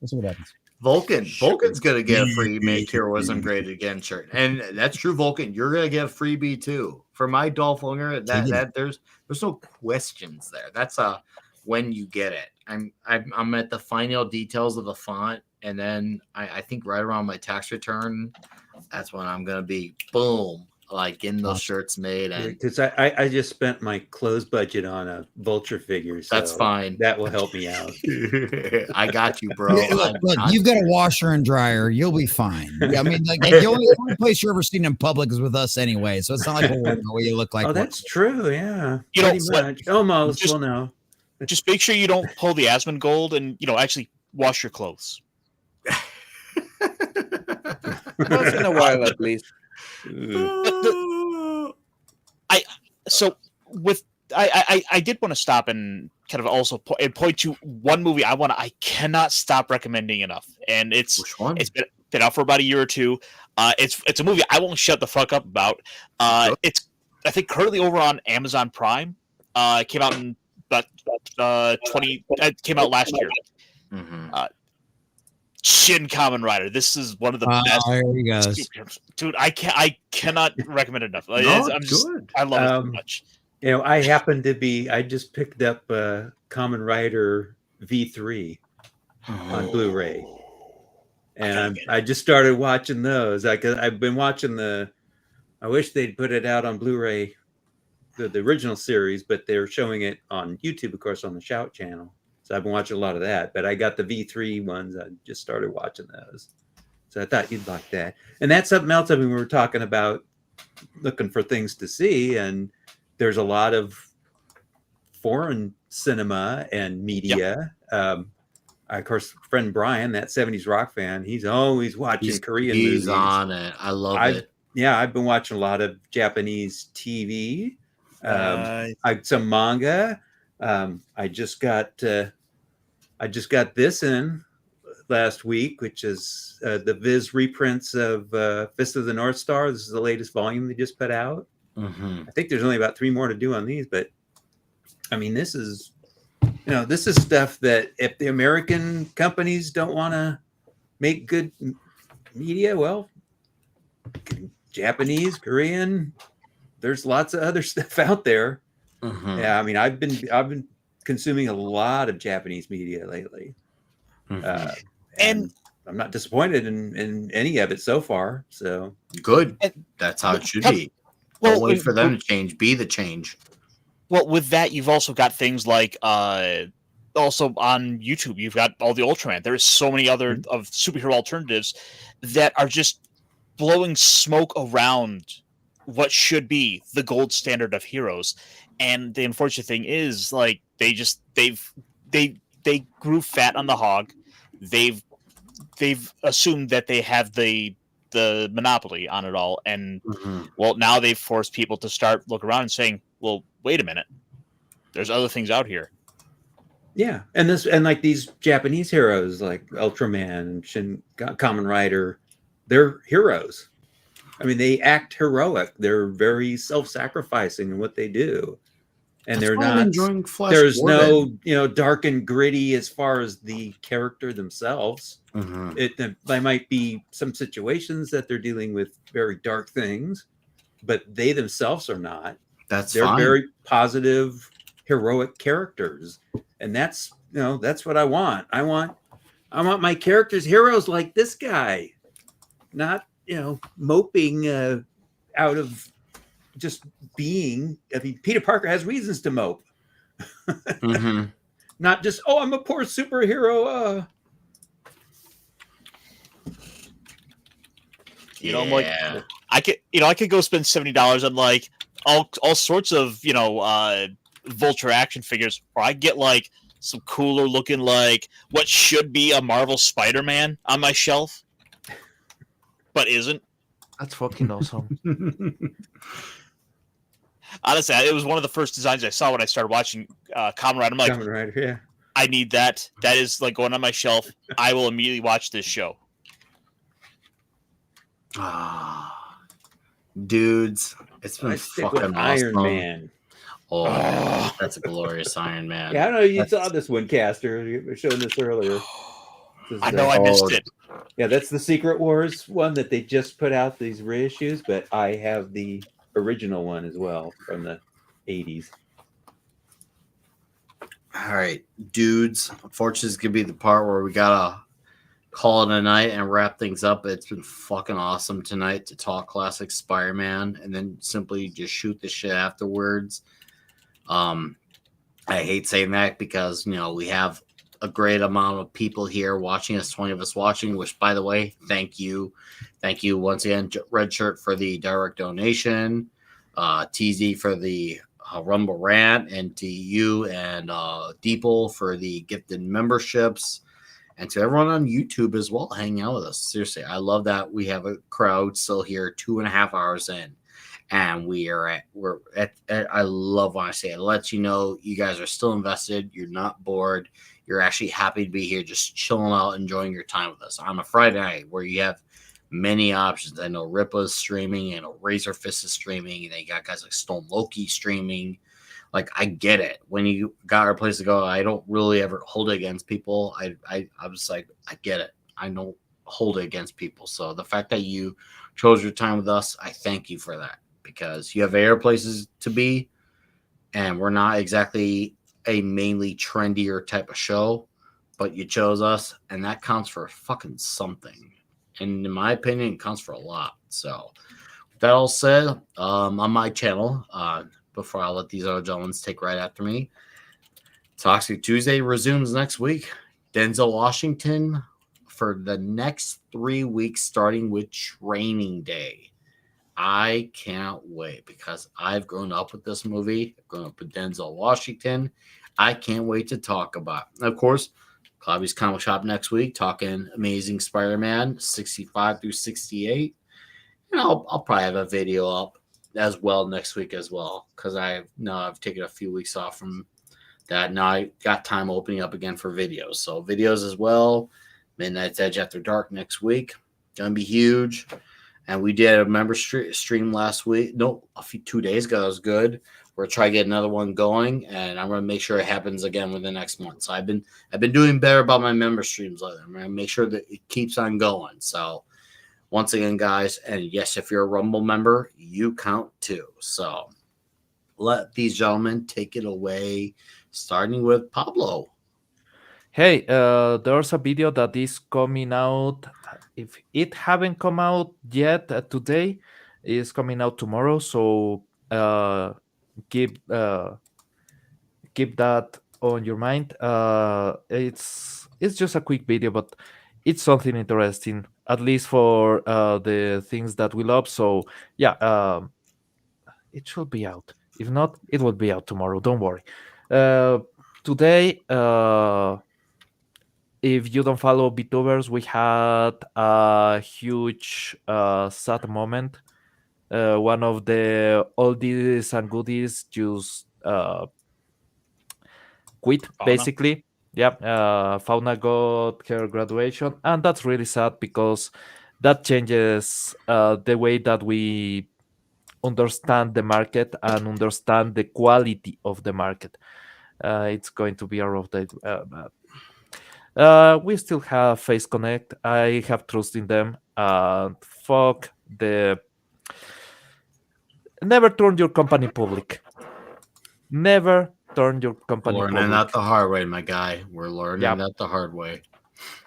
Well, anyway, keep tabs for that video. It's going to be interesting. And I had to download a series that I didn't want to watch to get the steals for that. So make it worth the pain, the absolute pain. That will be it for my side. Guys, Happy New Year. I'm really glad to keep going in this show, keep doing this. And well, it's one of my 2 nights of actually hanging out with people. The other one is going to the bar. Sometimes I get to play Magic the Gathering there.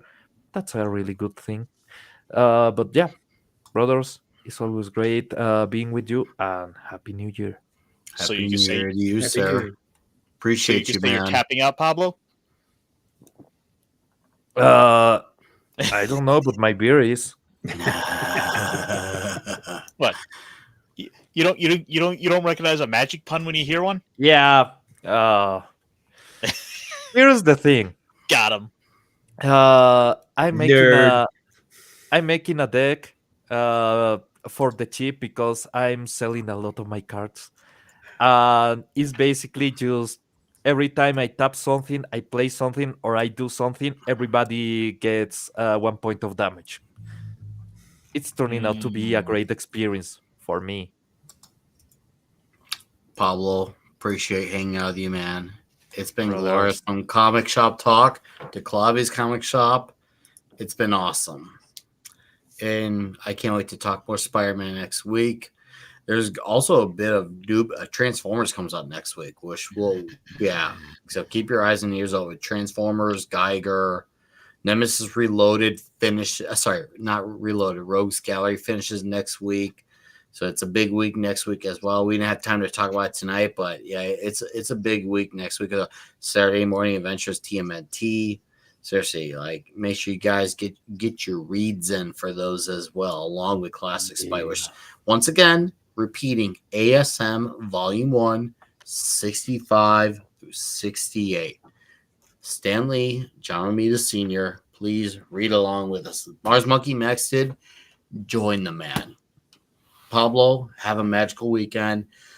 The Common Nerd, the dude who I should probably take a few hints and ideas from him when it comes to capitalism, because it seems like it's really working out for him. I'm sure if I played at least half of that, it'd probably work out for me half as well too. No, I am an absolute moron that for some reason people enjoy my insights and my rage rants over all of things pop culture and nerdy. So yeah, come join me. We just crossed 1,500 subscribers on the new YouTube channel after we pissed off a Hollywood director last year. So if you haven't already, I dropped all the links for everybody in the chat earlier, right before we started all this kind of stuff. So come subscribe to all of our channels. I've got a gaming channel that just crossed 800 subscribers as well. On our way to 900 for that one. Got to get that one to 1,000, have that one fully monetized. I cover pop culture and all things nerdy through a common sense lens. I'll have got some videos that I got to get up tomorrow morning and schedule because obviously the holiday I got a little sick over New Year's Day and a few other things. So I'll have some videos out for you guys tomorrow. I've got like 3 or 4 things left over from last week because honestly it's New Year's holiday. It's kind of a slow week for news, but we got a few things that we'll get out to you because we got to keep the grind going. We got to keep all this going forward because this is my full-time job. I got laid off in March a couple of years ago. And fortunately enough, I have the best members in the fellowship out there. You guys have all come in clutch, become members, and kept this thing going and all that kind of fun stuff. And I just couldn't do this without you guys and all my wonderful friends. And I just really appreciate that. So tomorrow we'll probably be doing some more. Cyberpunk 2077. Absolutely been loving that game. Having a real good time with that. Sunday, 2 p.m. will be the Bible study, give or take. It should still be at 2 p.m. My youngest daughter's birthday is on, well, at least until my next daughter's born in February. My youngest daughter's birthday is on Sunday, so we'll be doing that. And then we'll still have Doctor Who, When Who Is Good edition out there on 7 p.m. with Sunker and Mr. Grant Gregory, Monday through Friday, 11 a.m. The morning prep, where we go through all your pop culture, nerd, and gaming news for all the daily stuff, record videos. That show normally goes for about 4 hours. Monday nights, we try to play video games. Wednesday nights, same thing. After we get home from church, we try to play a video game stream. And then Thursday nights, we've got Creature Commandos, which unfortunately we did miss yesterday's show because I wasn't feeling good. But we do have our first silhouette of Batman in the next Creature Commandos episode that we're reviewing next Thursday. And apparently all we get is a silhouette. And apparently there was a lot of arguments going over the silhouette and what it actually would end up looking like by the end of the episode. So that'll be fun to go through. We've only got a couple episodes of that one left. And then Sunker and I will be reviewing Cyberpunk Edge Runners from over on Netflix, which will be a nice little palate cleanser for us to after going through. Because Creature Commandos has been bad. Yeah, Creature Commandos is really bad. Yeah, Nick joined us last week for like a little bit of that. I always feel like I need to join you for the season finale. You should join us for the season finale. And if you want a palate cleanser, just join us for the first episode of Cyberpunk Edge Runners if you haven't watched that yet, because it is really fucking good and is really, really fucking good. And I promise Sunker that would be our palate cleanser for Thursday nights for a little while, because I have made her suffer through Creature Commandos. I was hoping it was going to be good. Turns out it hasn't. $5 Fridays. You can tell it was written by James Gunn in 2 weeks. That's very fucking obvious by the whole series. But we do $5 Fridays, where normally we do our normal, our normal morning pop culture show. The only difference is you get to choose how long the show goes. Today we went until 5:00 p.m. where we ran out of news stories because that's the way the week's going right now. And so we ended up playing this really funny, what is it? It's a Mr. Creepy. It's a creepypasta on the internet, and it's Mr. Choo Choo, which is like what happens if you cross Atomic the Tank Engine with a spider. I played like 2.5 hours. That game was wild this afternoon. So come check out $5 Fridays. They're absolutely nuts. They're absolutely crazy. You never know where we're going to end up. So come join us over there. Like I said, we're almost to 1,600 subscribers over on the new channel. So come be part of that. We're trying to get back to that 4K that we had before. And so come check that out. And obviously, loved all my brothers. Happy New Year's to you guys. I always love going back and reading these classic comics. It's why I'm so glad Nick brought me part of this show, because going back and reading classic Spider-Man and seeing this beautiful art just makes me realize, makes me glad that we're reminding ourselves of what really good comics and good entertainment is. So shout out to everybody out there. I appreciate you guys. Come check it out, sir. Absolutely. Vivian Duckworth looks like she was lurking in here for the bulk of the show. I know she commented earlier. Yeah, I remember, but it looks like she stuck around. So she says, "Great show, thank you, Davina. See you." Did you get Deeple over on Rumble? Toxic Tuesday. Oh, I was literally about to do that next. Yeah, make sure. I was about to drop it. Deeple 101 with a $1 Rumble rent says, "Hey guys, it was a great first show for 2025. I mostly just listen and chill in the background, which, by the way, I have no issue with. Great. I just the fact that you're given the time is great, and the fact that it even comes with Rumble rants." Is just honestly, it's just the icing on the cake. But he goes on, but it's going to be a great year. I agree. For Clobby, for the shop, new Transformers. I need to catch up. Let's fucking go. I agree on all of that. And you know what? We'll help you catch up on a lot of that, Deeple. So thank you for the Rumble rant, and thank you even more importantly for your time, sir. Have a great night and weekend. I'll see you hopefully here next week, if not Toxic Tuesday, if not both, if not whenever. Thank you, Deeple. I did Common, I did Pablo. Caster, you're next. Caster. We'll help you catch up on those comics so you can relish them.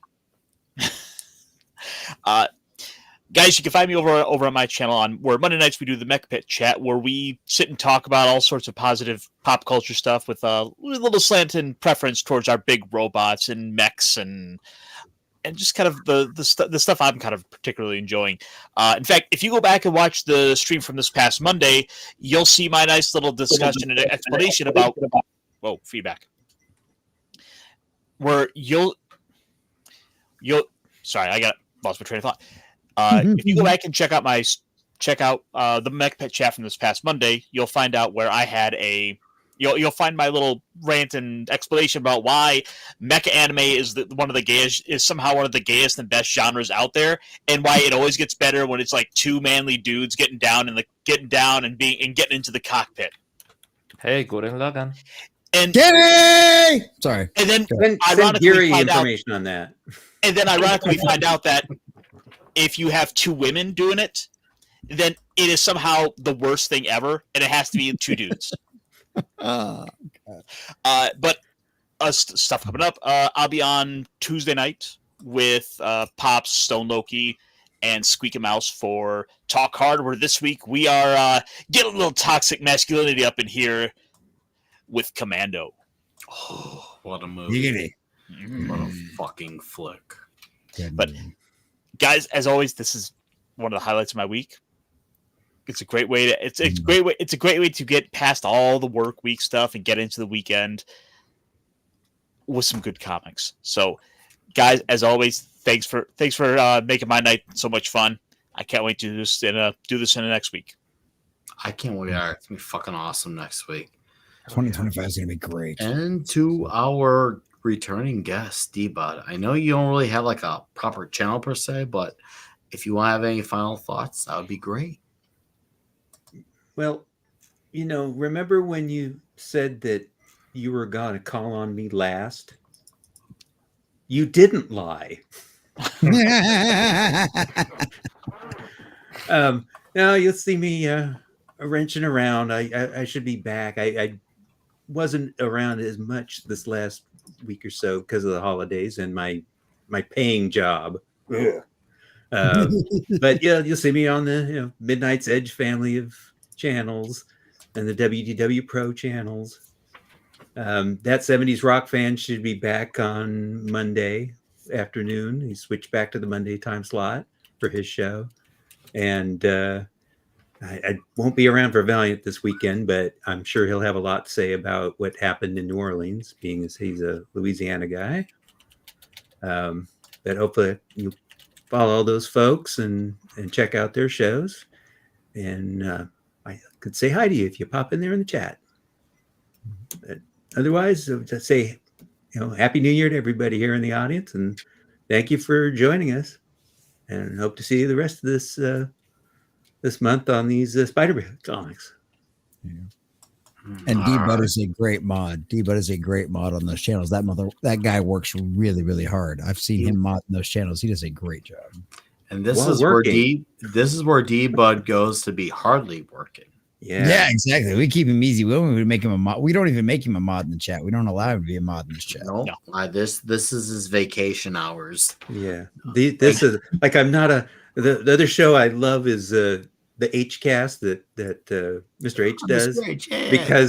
because it's right during my lunchtime. I'm not a mod on it like Olaf, who I mod several channels with. He's a mod on that one, but I can just sit back and enjoy that show and eat my lunch. Just like I love this show because I just get to sit back and enjoy it. I love that.